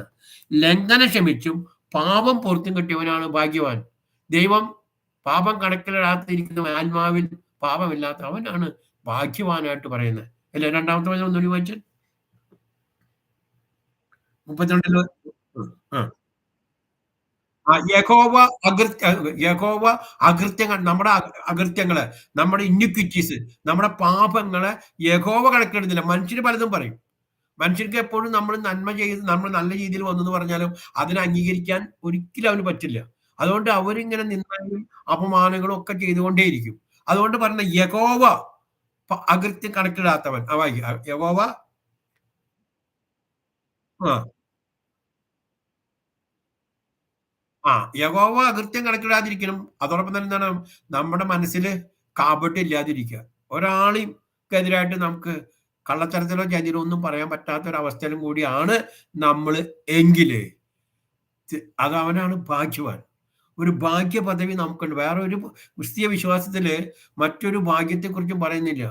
ഭാഗ്യം വരുന്നത് സ്വർഗ്ഗത്തിന് നമ്മൾ അവകാശിയാകുമ്പോഴാണ്. അതല്ലേ കർത്താവ് ശിഷ്യന്മാരോട് പറഞ്ഞത്. നിങ്ങള് പാമ്പുകളും തേളുകളും അങ്ങനെ സാത്താനൊക്കെ നിങ്ങൾക്ക് കീഴ്പ്പെട്ടിരിക്കുന്നു എന്നുള്ള നിങ്ങള് സന്തോഷിക്കേണ്ട കാര്യമില്ല. അതിന്റെ മേലൊക്കെ നിങ്ങൾക്ക് ഞാൻ അധികാരം തന്നിട്ടുണ്ട്. നിങ്ങൾ സന്തോഷിക്കേണ്ട ഒരേ ഒരു കാര്യത്തിലാ, നിങ്ങളുടെ പേരുകൾ സ്വർഗ്ഗത്തിൽ എഴുതിയിട്ടുണ്ടോ? ലൂക്കോസ് സുവിശേഷം 10-ാം അധ്യായത്തിൽ 20-ാമത്തെ വചനം നമ്മൾ കാണുന്നത്. നിങ്ങളുടെ പേരുകൾ സ്വർഗ്ഗത്തിൽ എഴുതി ചേർത്തിട്ടുണ്ടെന്ന് സന്തോഷിച്ചാൽ മതി. ബുക്ക് ഓഫ് ലൈഫ്, ജീവന്റെ പുസ്തകത്തിൽ നമ്മുടെ പേരുണ്ടോ? ഇവിടെ ഇരിക്കുന്നത് നമ്മൾ സ്വയം ചിന്തിക്കുക. എന്നെ കേൾക്കുന്നവർ ശ്രദ്ധിക്കുക. ഈ സ്വർഗ്ഗത്തിൽ ഇങ്ങനെ ഒരു പുസ്തകമുണ്ട്. ആ പുസ്തകത്തിൽ എന്റെ പേരുണ്ടോ? പേരുണ്ടാവാൻ സാധ്യതയുണ്ടോ? അത് എങ്ങനെ സാധിക്കുന്നത്? അങ്ങനെയാണ് ആ ബന്ധത്തിലേക്ക് നമ്മൾ കടന്നത്. ഈ രക്ഷ നമ്മൾ അനുഭവിക്കണം. സ്വർഗ്ഗത്തിലെ ദൈവം സൗജന്യമായി തരുന്ന രക്ഷ നമ്മുടെ പ്രവൃത്തി കൊണ്ടല്ല, നമ്മുടെ അധ്വാനം കൊണ്ടല്ല. അത് സംഗീതം 31 32 1 2 പറയുന്നില്ലേ, ലംഘനം ക്ഷമിച്ചും പാപം പുറത്തും കിട്ടിയവൻ ഭാഗ്യവാൻ. അകൃത്യങ്ങളെ കണക്കിടാതെ ഹൃദയത്തിൽ ദോഷം വയ്ക്കാത്തവൻ അവനാണ് ഭാഗ്യവാൻ. ആ ഭാഗ്യപതി അവിടെ സ്വർഗത്തിൽ ചെന്നിട്ട് മാത്രമല്ല ഈ ഭാഗ്യപദവിയിൽ സമാധാനം അനുഭവിക്കുന്നത്. ഇപ്പോഴേ തന്നെ ജീവന ദൈവത്തോട് നിരപ്പുള്ളവനായിട്ട് ദൈവത്തോട് സമാധാനമുണ്ടെങ്കിൽ എന്താണ്, അവന്റെ ജീവിതം സന്തോഷമായി, അവന്റെ ജീവിതം സമാധാനപൂർണ്ണമായി. കഷ്ടങ്ങളും നഷ്ടങ്ങളും ഇല്ല എന്നല്ല, ഇടത്തും വലത്തും ആയിരങ്ങളും പതിനായിരങ്ങളും വീണ് പോയേക്കാം. പക്ഷെ യഹോവയിൽ ആശ്രയം അർപ്പിക്കുന്നവൻ അവൻ എന്ത് ചെയ്യും? പന പോലെ തഴച്ചു കൊണ്ടുവരും. നമ്മുടെ പള്ളികളും പാരമ്പര്യത്തിലൊക്കെ പഠിപ്പിച്ചിരിക്കുന്നത് ദുഷ്ടന്മാര് പന പോലെ തടുത്തു ഉയർത്തുന്നു. അങ്ങനെ ബൈബിളിൽ ഒരു സ്ഥലത്തും പറഞ്ഞില്ല. 92-ാം സങ്കീർത്തനം വായിക്കുമ്പോഴേ അല്ലേ അവിടെ പറയുന്നുണ്ട്, ഈന്തപ്പന പോലെ തഴച്ചു കൊണ്ടുവരും. ആരാ? നീതിമാനാ. പക്ഷെ ലോകം അത് പള്ളികളിൽ അത് നേർ വിപരീതമാക്കി. മനുഷ്യർക്ക് തിരുവചനം അറിയാത്തതുകൊണ്ട് ആ കർത്താവ് പറയുന്നില്ല, മർക്കോസ് സുവിശേഷത്തിലും മത്തായി സുവിശേഷത്തിലും പറയുന്നുണ്ട്, തിരുവചനമോ ദൈവത്തിന്റെ വചനമോ ദൈവത്തിന്റെ ശക്തിയോ അറിഞ്ഞുകൂടാത്തത് കൊണ്ടല്ലേ നിങ്ങൾക്ക് തെറ്റ് പറ്റുന്നത്. രണ്ടും സുവിശേഷകന്മാരും പറയുന്നുണ്ട്. നമ്മൾ ദൈവവചനം അറിയുന്നില്ല, ദൈവവചനത്തിന്റെ ശക്തി അറിയുന്നില്ല, അതിൽ നമ്മൾ വിശ്വസിക്കുന്നില്ല. അപ്പൊ പാരമ്പര്യം എന്ത് പഠിപ്പിക്കുന്നോ, ആചാരങ്ങളിൽ കൂടെ എന്ത് നടക്കുന്നോ അത് കണ്ണടച്ച് വിശ്വസിച്ച് അതുമായിട്ട് നമ്മൾ മുന്നോട്ട് പോകുമ്പോൾ നേരത്തെ ഞാൻ പറഞ്ഞ പോലെ അന്ധനെ അന്ധം നയിച്ച് രണ്ടുപേരും ഒരുമിച്ച് കുഴി വീണ് നാശത്തിന്റെ മേലെ നാശം വിതയ്ക്കുക, പാപത്തിന്റെ മേൽ പാപം വിതയ്ക്കുക, പാപം ചെയ്ത് അതിൽ സന്തോഷിക്കുക. ആ പുരോഹിതന്മാരും മഹാപുരോഹിതന്മാരും ഒക്കെ സമാധാനം ഇല്ലാതിരിക്കെ സമാധാനം എന്ന് പറഞ്ഞ് തന്റെ ജനത്തിന്റെ മുറിവുകള് ലാഘവത്തോടെ വെച്ച് കിട്ടുന്ന ഒരു ജനതയായിട്ട് മാറുകയാണ്. അവർക്ക് എന്തായാലും കുഴപ്പമില്ല, പാപം ചെയ്തും തെറ്റ് ചെയ്തും അതിൽ സന്തോഷിക്കുക. അതുകൊണ്ടാണ് ജെറമ്യാ പ്രവാചകൻ പറഞ്ഞത്, എന്താ പറയുന്നത്, ഇങ്ങനെയാണ് അല്ലേ, നമ്മളെ സംബന്ധിച്ചിടത്തോളം എപ്പോഴും ലോകത്തിലെ ജനതയോട് ചോദിച്ചിട്ട് ഇസ്രാ ജനത്തോട് തന്നെ ചോദിക്കുക, യഹൂദ ജനത്തോട് ചോദിക്കുക, പാപം ചെയ്തും തെറ്റ് ചെയ്തും പരിശീലിച്ച നിങ്ങൾക്ക് പാപത്തിൽ നിന്ന് അകന്നു നിൽക്കാൻ കഴിയുമോ? പുള്ളിപ്പുലിക്ക് തന്റെ പുള്ളി മാറ്റാൻ പറ്റുമോ? ഇല്ലേ, എത്യോപ്യക്കാരന് തന്റെ തൊക്കിന്റെ കളർ മാറ്റാൻ പറ്റുമോ? അങ്ങനെയാണെങ്കിൽ പാപം ചെയ്ത് ശീലിച്ച നിങ്ങൾക്ക് പാപത്തിൽ നിന്ന് മാറി നിൽക്കാൻ സാധിക്കോ? അത് പ്രവാചകൻ അങ്ങനെ ചോദിക്കണമെങ്കിൽ നമ്മൾ തിരിച്ചറിയാം എന്താണ് അത്. പഴയ നിയമകാലത്ത് അങ്ങനെയാണെങ്കിൽ ഇതാ നമുക്ക് വേണ്ടി കാൽവരി കുരിശിൽ യാഗമായ സർവശക്തനായ ഒരു ദൈവമുണ്ട്. നമ്മൾ പാപം ചെയ്തവരാണ്, പാപം ചെയ്ത് ശീലിച്ചവരാണ്, പാപത്തിന്റെ അടിമത്തത്തിലായിരുന്നു, ലോകത്തിന്റെ അടിമത്തത്തിലായിരുന്നു, ശാപത്തിന്റെ കീഴിലായിരുന്നു. എന്നാൽ ഇതാ എനിക്ക് വേണ്ടി ഇന്നേ ദിവസം കാൽവരി കുരിശിലെ യാഗമായ സർവശക്തനായ ദൈവമുണ്ട്. സ്വർഗം സിംഹാസനം, ഭൂമി പാദപീഠമായിരിക്കുന്ന ഈസ് ഒമിനിപ്രസന്റ്, ഈസ് ഒമിനിപൊട്ടന്റ് ആൻഡ് ഹീസ് ഒമിനിസെന്റ്. സർവശക്തനാണ്, സർവജ്ഞാനിയാണ്, സർവവ്യാപിയാണ്, സകലതും അറിയുന്ന ഒരു കർത്താവ് നമുക്ക് വേണ്ടി ഇതാ യാഗപീഠമായിരിക്കുന്നു. ആ യാഗപീഠത്തിൽ കർത്താവ് നമുക്ക് വേണ്ടി ബലിയായിരിക്കുന്നു. ആ ബലിയിൽ നമ്മൾ വിശ്വസിക്കുന്നുണ്ടോ? ആ വിശ്വാസമാണ് നമ്മളെ എപ്പോഴും കർത്താവിലേക്ക് അടുപ്പിക്കുന്നത്, ആ വിശ്വാസത്തിലോട്ട് നയിക്കുന്നത്. പാപങ്ങളെ മോചിപ്പിച്ചു തരുന്ന സർവശക്തനായ ഒരു ദൈവം നമുക്കുണ്ട്. അത് വിശ്വസിക്കാൻ തക്കവണ്ണം മനുഷ്യർ സ്വയം ഒന്ന് താഴ്ത്തി കൊടുക്കുക. അവിടെ നിന്ന് വീഴാൻ ഒന്ന് കർത്താവിന്റെ മുമ്പിൽ, കർത്താവെ എനിക്ക് തെറ്റിപ്പറ്റിയിട്ടുണ്ട്, എനിക്ക് പാടിച്ചത് പറ്റിയിട്ടുണ്ട്, ഞാൻ പാപം ചെയ്ത് ശീലിച്ചവൻ തന്നെയാണ്. പാപത്തിൽ തർക്ക ദുശീലങ്ങള്, രഹസ്യ പാപങ്ങള്, പലപ്പോഴും നമ്മളെ വരിഞ്ഞു മുറുക്കുന്ന പാപങ്ങള്, ഇതിൽ നിന്ന് വിട്ടുമാറണമെന്ന് ഉള്ളിൻ്റെ ഉള്ളിൽ ഒരു ആഗ്രഹം ഉണ്ടെങ്കിൽ ഉള്ളു തുറക്കാൻ നീ തയ്യാറുണ്ടോ? മനസ്സ് തുറക്കാൻ തയ്യാറുണ്ടോ? നിത്യനും ഏകനും പരിശുദ്ധനുമായ ദൈവത്തെ മാത്രം ആരാധിക്കാൻ നീ തയ്യാറുണ്ടോ? അതാണ് നിന്നെ ദൈവത്തോട് ചെയ്യുന്ന ഏറ്റവും ആദ്യത്തെ പാപം. ദൈവത്തിന്റെ പേരും പറഞ്ഞ് പല വിഗ്രഹങ്ങൾ ഉണ്ടാക്കി വെച്ച് അതിന് മുമ്പിൽ തലകൊമ്പിട്ട് അവ തൊട്ടുമുത്തി മേതിരി കത്തിച്ച് ചന്ദ്രതിരി കത്തിച്ച് ധൂപക്കുറ്റി വീശി പണം ഇടുന്ന നിന്റെ ഏറ്റവും വലിയ പാപത്തെ നീ കേൾക്കുക. പല വിഗ്രഹങ്ങളും സ്വർഗത്തിലോ ഭൂമിയിലോ വെള്ളത്തിന്റെ അടിമയിലുള്ളതായ യാതൊന്നിന്റെയും പ്രതിമ ഉണ്ടാക്കുകയോ അവയെ വണങ്ങുകയോ ചെയ്യരുതെന്ന് ദൈവം മോശയ്ക്ക് കൊടുത്ത കൽപ്പനയെ കൂടെ നമ്മളെ പഠിപ്പിച്ചിട്ടുണ്ടെങ്കിൽ ഇന്നും നമ്മൾ ആ പാപം വീണ്ടും വീണ്ടും ആവർത്തിച്ചുകൊണ്ട് ശാപം കുടുംബത്തിൽ വളർത്തി വെക്കുന്നു. തലമുറയായിട്ട് ശാപിക്കപ്പെട്ട ജീവിതത്തിലേക്ക് നമ്മൾ മാറുന്നു. ആ വിഗ്രഹാരാധനയും നമ്മൾ മാറണ്ടോ? ആ വിഗ്രഹാരാധന നമ്മുടെ ജീവിതത്തെ കാർന്നു തിന്നുന്നു, നശിപ്പിക്കുന്നു എന്ന് മനസ്സിലാക്കാൻ തക്കോണം ദൈവത്തിനെ ആശ്രയിക്കുന്നുണ്ടോ? ദൈവത്തോട് ചേർന്ന് നിൽക്കണോ? എത്രയോ കാലങ്ങളായിട്ട് ദൈവവചനം പഠിപ്പിക്കുന്ന കാര്യങ്ങളിൽ നിന്ന് അല്ലേ? 42 യെശയ്യാ പ്രവാചകൻ എന്താ പറഞ്ഞത്? യെശയ്യാ പ്രവാചകൻ 42 അധ്യായത്തിൽ 8-ാമത്തെ വചനം വായിച്ചേ. സിജി വേഗം വായിക്കാം. യെശയ്യാ പ്രവാചകന്റെ പുസ്തകം 42 അധ്യായത്തിൽ 8-ാമത്തെ വചനം. അതിങ്ങനെയാ പറയുന്നത്. ഞാൻ എന്റെ മഹത്വം വിഗ്രഹങ്ങൾക്കോ വായിക്ക്. ആ, ആ, ഉം. ആ ഇത് പറഞ്ഞിട്ടുണ്ടെങ്കിൽ തന്നെയും അത് പഴയ നിയമം മുതലേ പറയുന്നുണ്ട്. ഉണ്ടെങ്കിൽ തന്നെയും എന്താണ് അത് നമ്മള് ജീവനില്ലാത്ത വസ്തുക്കളുടെ മുമ്പിൽ സ്തുതി പിടിക്കാനും, കൈകൂപ്പാനും, തൊട്ടുമുത്താനും ഒക്കെ നമ്മൾ തയ്യാറാ. അത് വലിയ വലിയ സ്ഥലങ്ങളിൽ നിന്ന് കൊണ്ടുവന്ന് വേറെ ആൾക്കാരെ മേൽ വെള്ളം തെളിച്ചു എന്ന് പറഞ്ഞിട്ട് നമ്മൾ അതിനെ ദൈവമായിട്ട് പൂജിക്കുക, അങ്ങനെ ഇങ്ങ് എന്നൊക്കെ പറഞ്ഞിരിക്കുക. ഇത്തരത്തിൽ ദൈവത്തിനെതിരായിട്ടുള്ള പാപങ്ങളിൽ നിന്ന് മാറി നിൽക്കാൻ തയ്യാറുണ്ടോ? അവരുടെ വീടുകളില്, അവരുടെ നാടുകളില് വിഗ്രഹങ്ങൾ നിറഞ്ഞിരിക്കുന്നു. അവർക്ക് നാശത്തിന്റെ മേൽ നാശം വന്നിരിക്കുന്നു. അവരോട് പറയാ നീ ഓടി ഒളിക്ക്. യെശയ്യാ പ്രവാചകൻ 2-ാം അധ്യായത്തിൽ 8 മുതൽ വായിച്ചാൽ യെശയ്യാ പ്രവാചകന്റെ പുസ്തകം 2-ാം അധ്യായത്തിൽ 8 മുതൽ വേഗം വായിക്കാം. യെശയ്യാ 2-ൽ 8. ആ, ഉം, ആ. സ്വന്തം കൈകൊണ്ടുണ്ടാക്കിയ കൈപ്പണിയെ അവര് നമസ്കരിക്കുക. സ്വന്തം കൈകൊണ്ട് മണ്ണ് കുഴച്ച്, അല്ലെങ്കിൽ മരം കൊണ്ട് ചൊത്തി വെളിവാക്കി, അല്ലെങ്കിൽ സ്വർണം കൊണ്ട് ഉഴുതുണ്ടാക്കി, അതിനെ ഉണ്ടാക്കി വെച്ച് കുറച്ച് കഴിഞ്ഞിട്ട് എന്ത് ചെയ്യും? അതിനെന്നെ നമസ്കരിക്കുന്നു. എന്നിട്ട് ഉം. ആ, ആ, ഉം. ആകയാൽ നീ അവരോട് ക്ഷമിക്കരുത്. മനുഷ്യൻ കുനിയുന്നു. അതായത് ദൈവത്തിന്റെ ചായൽ ശരിക്കോട്ടെ മനുഷ്യൻ ആണൊരുത്തൻ അവന്റെ മുമ്പിൽ തലകൊമ്പിടുക. ഇത്രത്തോളം വിഡ്ഢിത്തം കാണിക്കാൻ വേറെ ഒന്നുമില്ലാന്ന് സ്വർഗത്തിലെ ദൈവം നമ്മോട് പറയാ. കാരണം God is love. God is spirit. ആത്മാവിലാണ്. സത്യത്തിലും ആത്മാവിലും ദൈവത്തെ ആരാധിക്കുക. ദൈവം സ്പിരിറ്റ് ആത്മാവാണ്. ആത്മാവായിരിക്കുന്ന ദൈവത്തെ ഒരിക്കലും ഒരുത്തനും കണ്ടിട്ടില്ല. അടുത്തുവിടാനാവാത്ത വെളിച്ചത്തിൽ വസിക്കുന്നവനായ ദൈവത്തെ കൈകൊണ്ടുണ്ടാക്കി പല രൂപം ഉണ്ടാക്കി വെച്ച് ഇത് ദൈവമെന്ന് പറയുന്ന ഏത് ജാതി മതസ്ഥനാണെങ്കിലും അവൻ ദൈവത്തിന്റെ ശാപത്തിനും, മനുഷ്യരുടെ ശാപമല്ല, ദൈവശാപത്തിനും ദൈവകോപത്തിനും പാത്രീഭൂതനായിരിക്കുന്നു. ഇല്ലേ? അടുത്തുവിടാനാവാത്ത വെളിച്ചത്തിൽ വസിക്കുന്നവനാണ്. 1 തിമോത്തിയോസ് 6:16 വായിക്കുന്ന അങ്ങനെയാ. ഇല്ലേ? ഏകനും നിത്യനും പരിശുദ്ധനും നിർമ്മലനുമായിരിക്കുന്ന യുഗങ്ങളുടെ രാജാവായിരിക്കുന്ന സർവ്വജ്ഞനായ ദൈവത്തെ നമ്മള് ഇത്തരത്തിലുള്ള കൊത്തുരൂപങ്ങൾക്ക് അടിമപ്പെടുത്തുമ്പോൾ പറയാണ് അവന് ഒരിക്കലും രക്ഷയില്ല, മോചനമില്ല, സമാധാനമില്ല. അവൻ ചെയ്യുന്ന ആ പാപം പോലെ തന്നെ ദൈവത്തോട് ചെയ്യുന്ന പാപം മനുഷ്യരോടും ചെയ്യുന്ന അകൃത്യങ്ങൾ ഇതൊക്കെ ദൈവസന്നിധിയിൽ ഏറ്റുപറയുന്ന എളിമയുള്ള ഒരു മനസ്സുണ്ടെങ്കിൽ അവന് ദൈവം പാപമോചനം നൽകും എന്ന് തന്നെ പറയുന്നു. വീണ്ടും വീണ്ടും നമ്മൾ 5-ാമത്തെ വചനം വായിക്കാം. 4-5 ദൈവം 5-6 വചനം. ദൈവം പ്രവൃത്തി കൂടാതെ നീതി കണക്കിടുന്ന മനുഷ്യന്റെ ഭാഗ്യം ദാവീദ് വർണ്ണിക്കുന്നു. അധർമ്മം മോചിച്ചും പാപം മറച്ചും കിട്ടിയവൻ ഭാഗ്യവാൻ. കർത്താവ് പാപം കണക്കിലിടാത്ത മനുഷ്യൻ ഭാഗ്യവാൻ. കർത്താവ് പാപം കണക്കിലിടാത്ത മനുഷ്യൻ ഭാഗ്യവാൻ. മറ്റെന്തുണ്ടായിക്കോട്ടെ, കർത്താവ് നമ്മുടെ മേല് ഇന്നിക്വിറ്റീസ്, നമ്മുടെ മേല് പാപം ആരോപിക്കുന്നില്ലെങ്കിൽ അവനാണ് യഥാർത്ഥത്തിൽ ഭാഗ്യവാൻ. നമുക്കും അത് നമ്മുടെ മിടുക്കല്ല, നമ്മുടെ കഴിവല്ല, ലോകത്തിലെ ജനത്തെ അത് മനസ്സിലാവില്ല. ദൈവത്തിന് ജനം മനസ്സിലാക്കേണ്ട കാര്യം നമ്മൾ പാപികളല്ലാതിരുന്നിട്ടല്ല, നമ്മൾ തെറ്റ് ചെയ്യാതിരുന്നുകൊണ്ടല്ല. പക്ഷെ ഇതൊക്കെ ചെയ്തപ്പോഴും നമ്മളത് ഏറ്റു പറഞ്ഞ് അതിൽ നിന്ന് പാപമോചനം നേടി ഇന്ന് ക്രിസ്തുവേശുള്ള സ്വാതന്ത്ര്യം അനുഭവിച്ച് വിശുദ്ധരുടെ കൂട്ടത്തിലായിരിക്കുന്നു. രക്ഷിക്കപ്പെട്ട് കർത്താവിന്റെ സഭയോട് ചേർന്നിരിക്കുന്നു. അതുകൊണ്ട് പരിശുദ്ധാത്മാവിനാൽ നിയന്ത്രിക്കപ്പെടുന്ന വിശുദ്ധ ജനമാകുന്നതുകൊണ്ട് കർത്താവ് പോകുമ്പോൾ പറഞ്ഞില്ലേ, ഇതാ ഞങ്ങൾക്ക് സമാധാനം തരുന്നു. സമാധാനം ലോകം തരുന്ന പോലെ സമാധാനമല്ല, ഞാൻ തരുന്ന സമാധാനം നിങ്ങൾ ഇന്ന് ആരും എടുക്കില്ല. അത് നമ്മുടെ കർത്താവായ യേശു ക്രിസ്തു വീണ്ടും ഈ ഭൂമിയിലേക്ക് വരുന്നിടത്തോളം വരുന്നത് വരെ, അഥവാ നമ്മളെ അന്ന് കൂട്ടിക്കൊണ്ടു പോകുന്നത്, അല്ലെങ്കിൽ നമ്മൾ അവിടേക്ക് കർത്താവിനേക്ക് ചെന്നുന്നത് വരെ ഈ സമാധാനം നമ്മുടെ ഹൃദയത്തിൽ നിന്ന് നശിപ്പിച്ച് കളയാൻ ഒരാൾക്ക് സാധ്യമല്ല. നമുക്ക് തന്നെ നമുക്കത് തകർത്ത് കളയാം. പക്ഷെ ദൈവത്തിന്റെ മുഖത്തോട് നോക്കുന്ന ഏതൊരു വ്യക്തിക്കും ഈ സമാധാനവും സന്തോഷമുണ്ട്.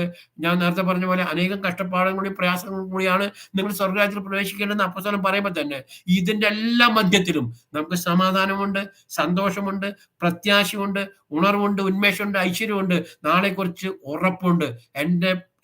ഞാൻ പ്രിയം വെച്ച എൻ്റെ അരുമനാഥൻ ഈ ഭൂമുഖത്ത് വന്ന് എന്നെ കൂട്ടിക്കൊണ്ടുപോകും. മധ്യാകാശത്ത് വന്ന് എന്നെ കൂട്ടിക്കൊണ്ടുപോകുന്ന ഒരു ദിവസമുണ്ട്. അപ്പോ അബ്രാഹാം പറഞ്ഞത് നമ്മൾ കണ്ടു.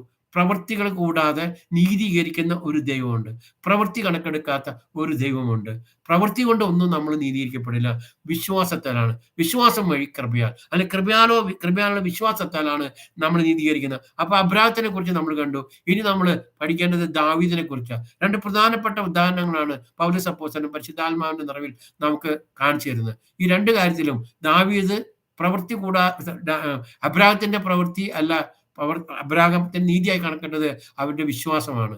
അത് മക്കൾ ആരും ഇല്ലാതിരിക്കെ തന്നെ, ഒരു കുഞ്ഞുകാല് പോലും ഇല്ലാതിരിക്കെ, ആകാശത്തിലെ നക്ഷത്രങ്ങളെ പോലെയും കടത്തിയിരുത്ത മണത്തരി പോലെയും നിന്റെ സന്താനങ്ങളെ വർദ്ധിപ്പിക്കുമെന്ന് കർത്താവ് പറഞ്ഞപ്പോൾ അത് അബ്രാഹാം അതേപടി വിശ്വസിച്ചു.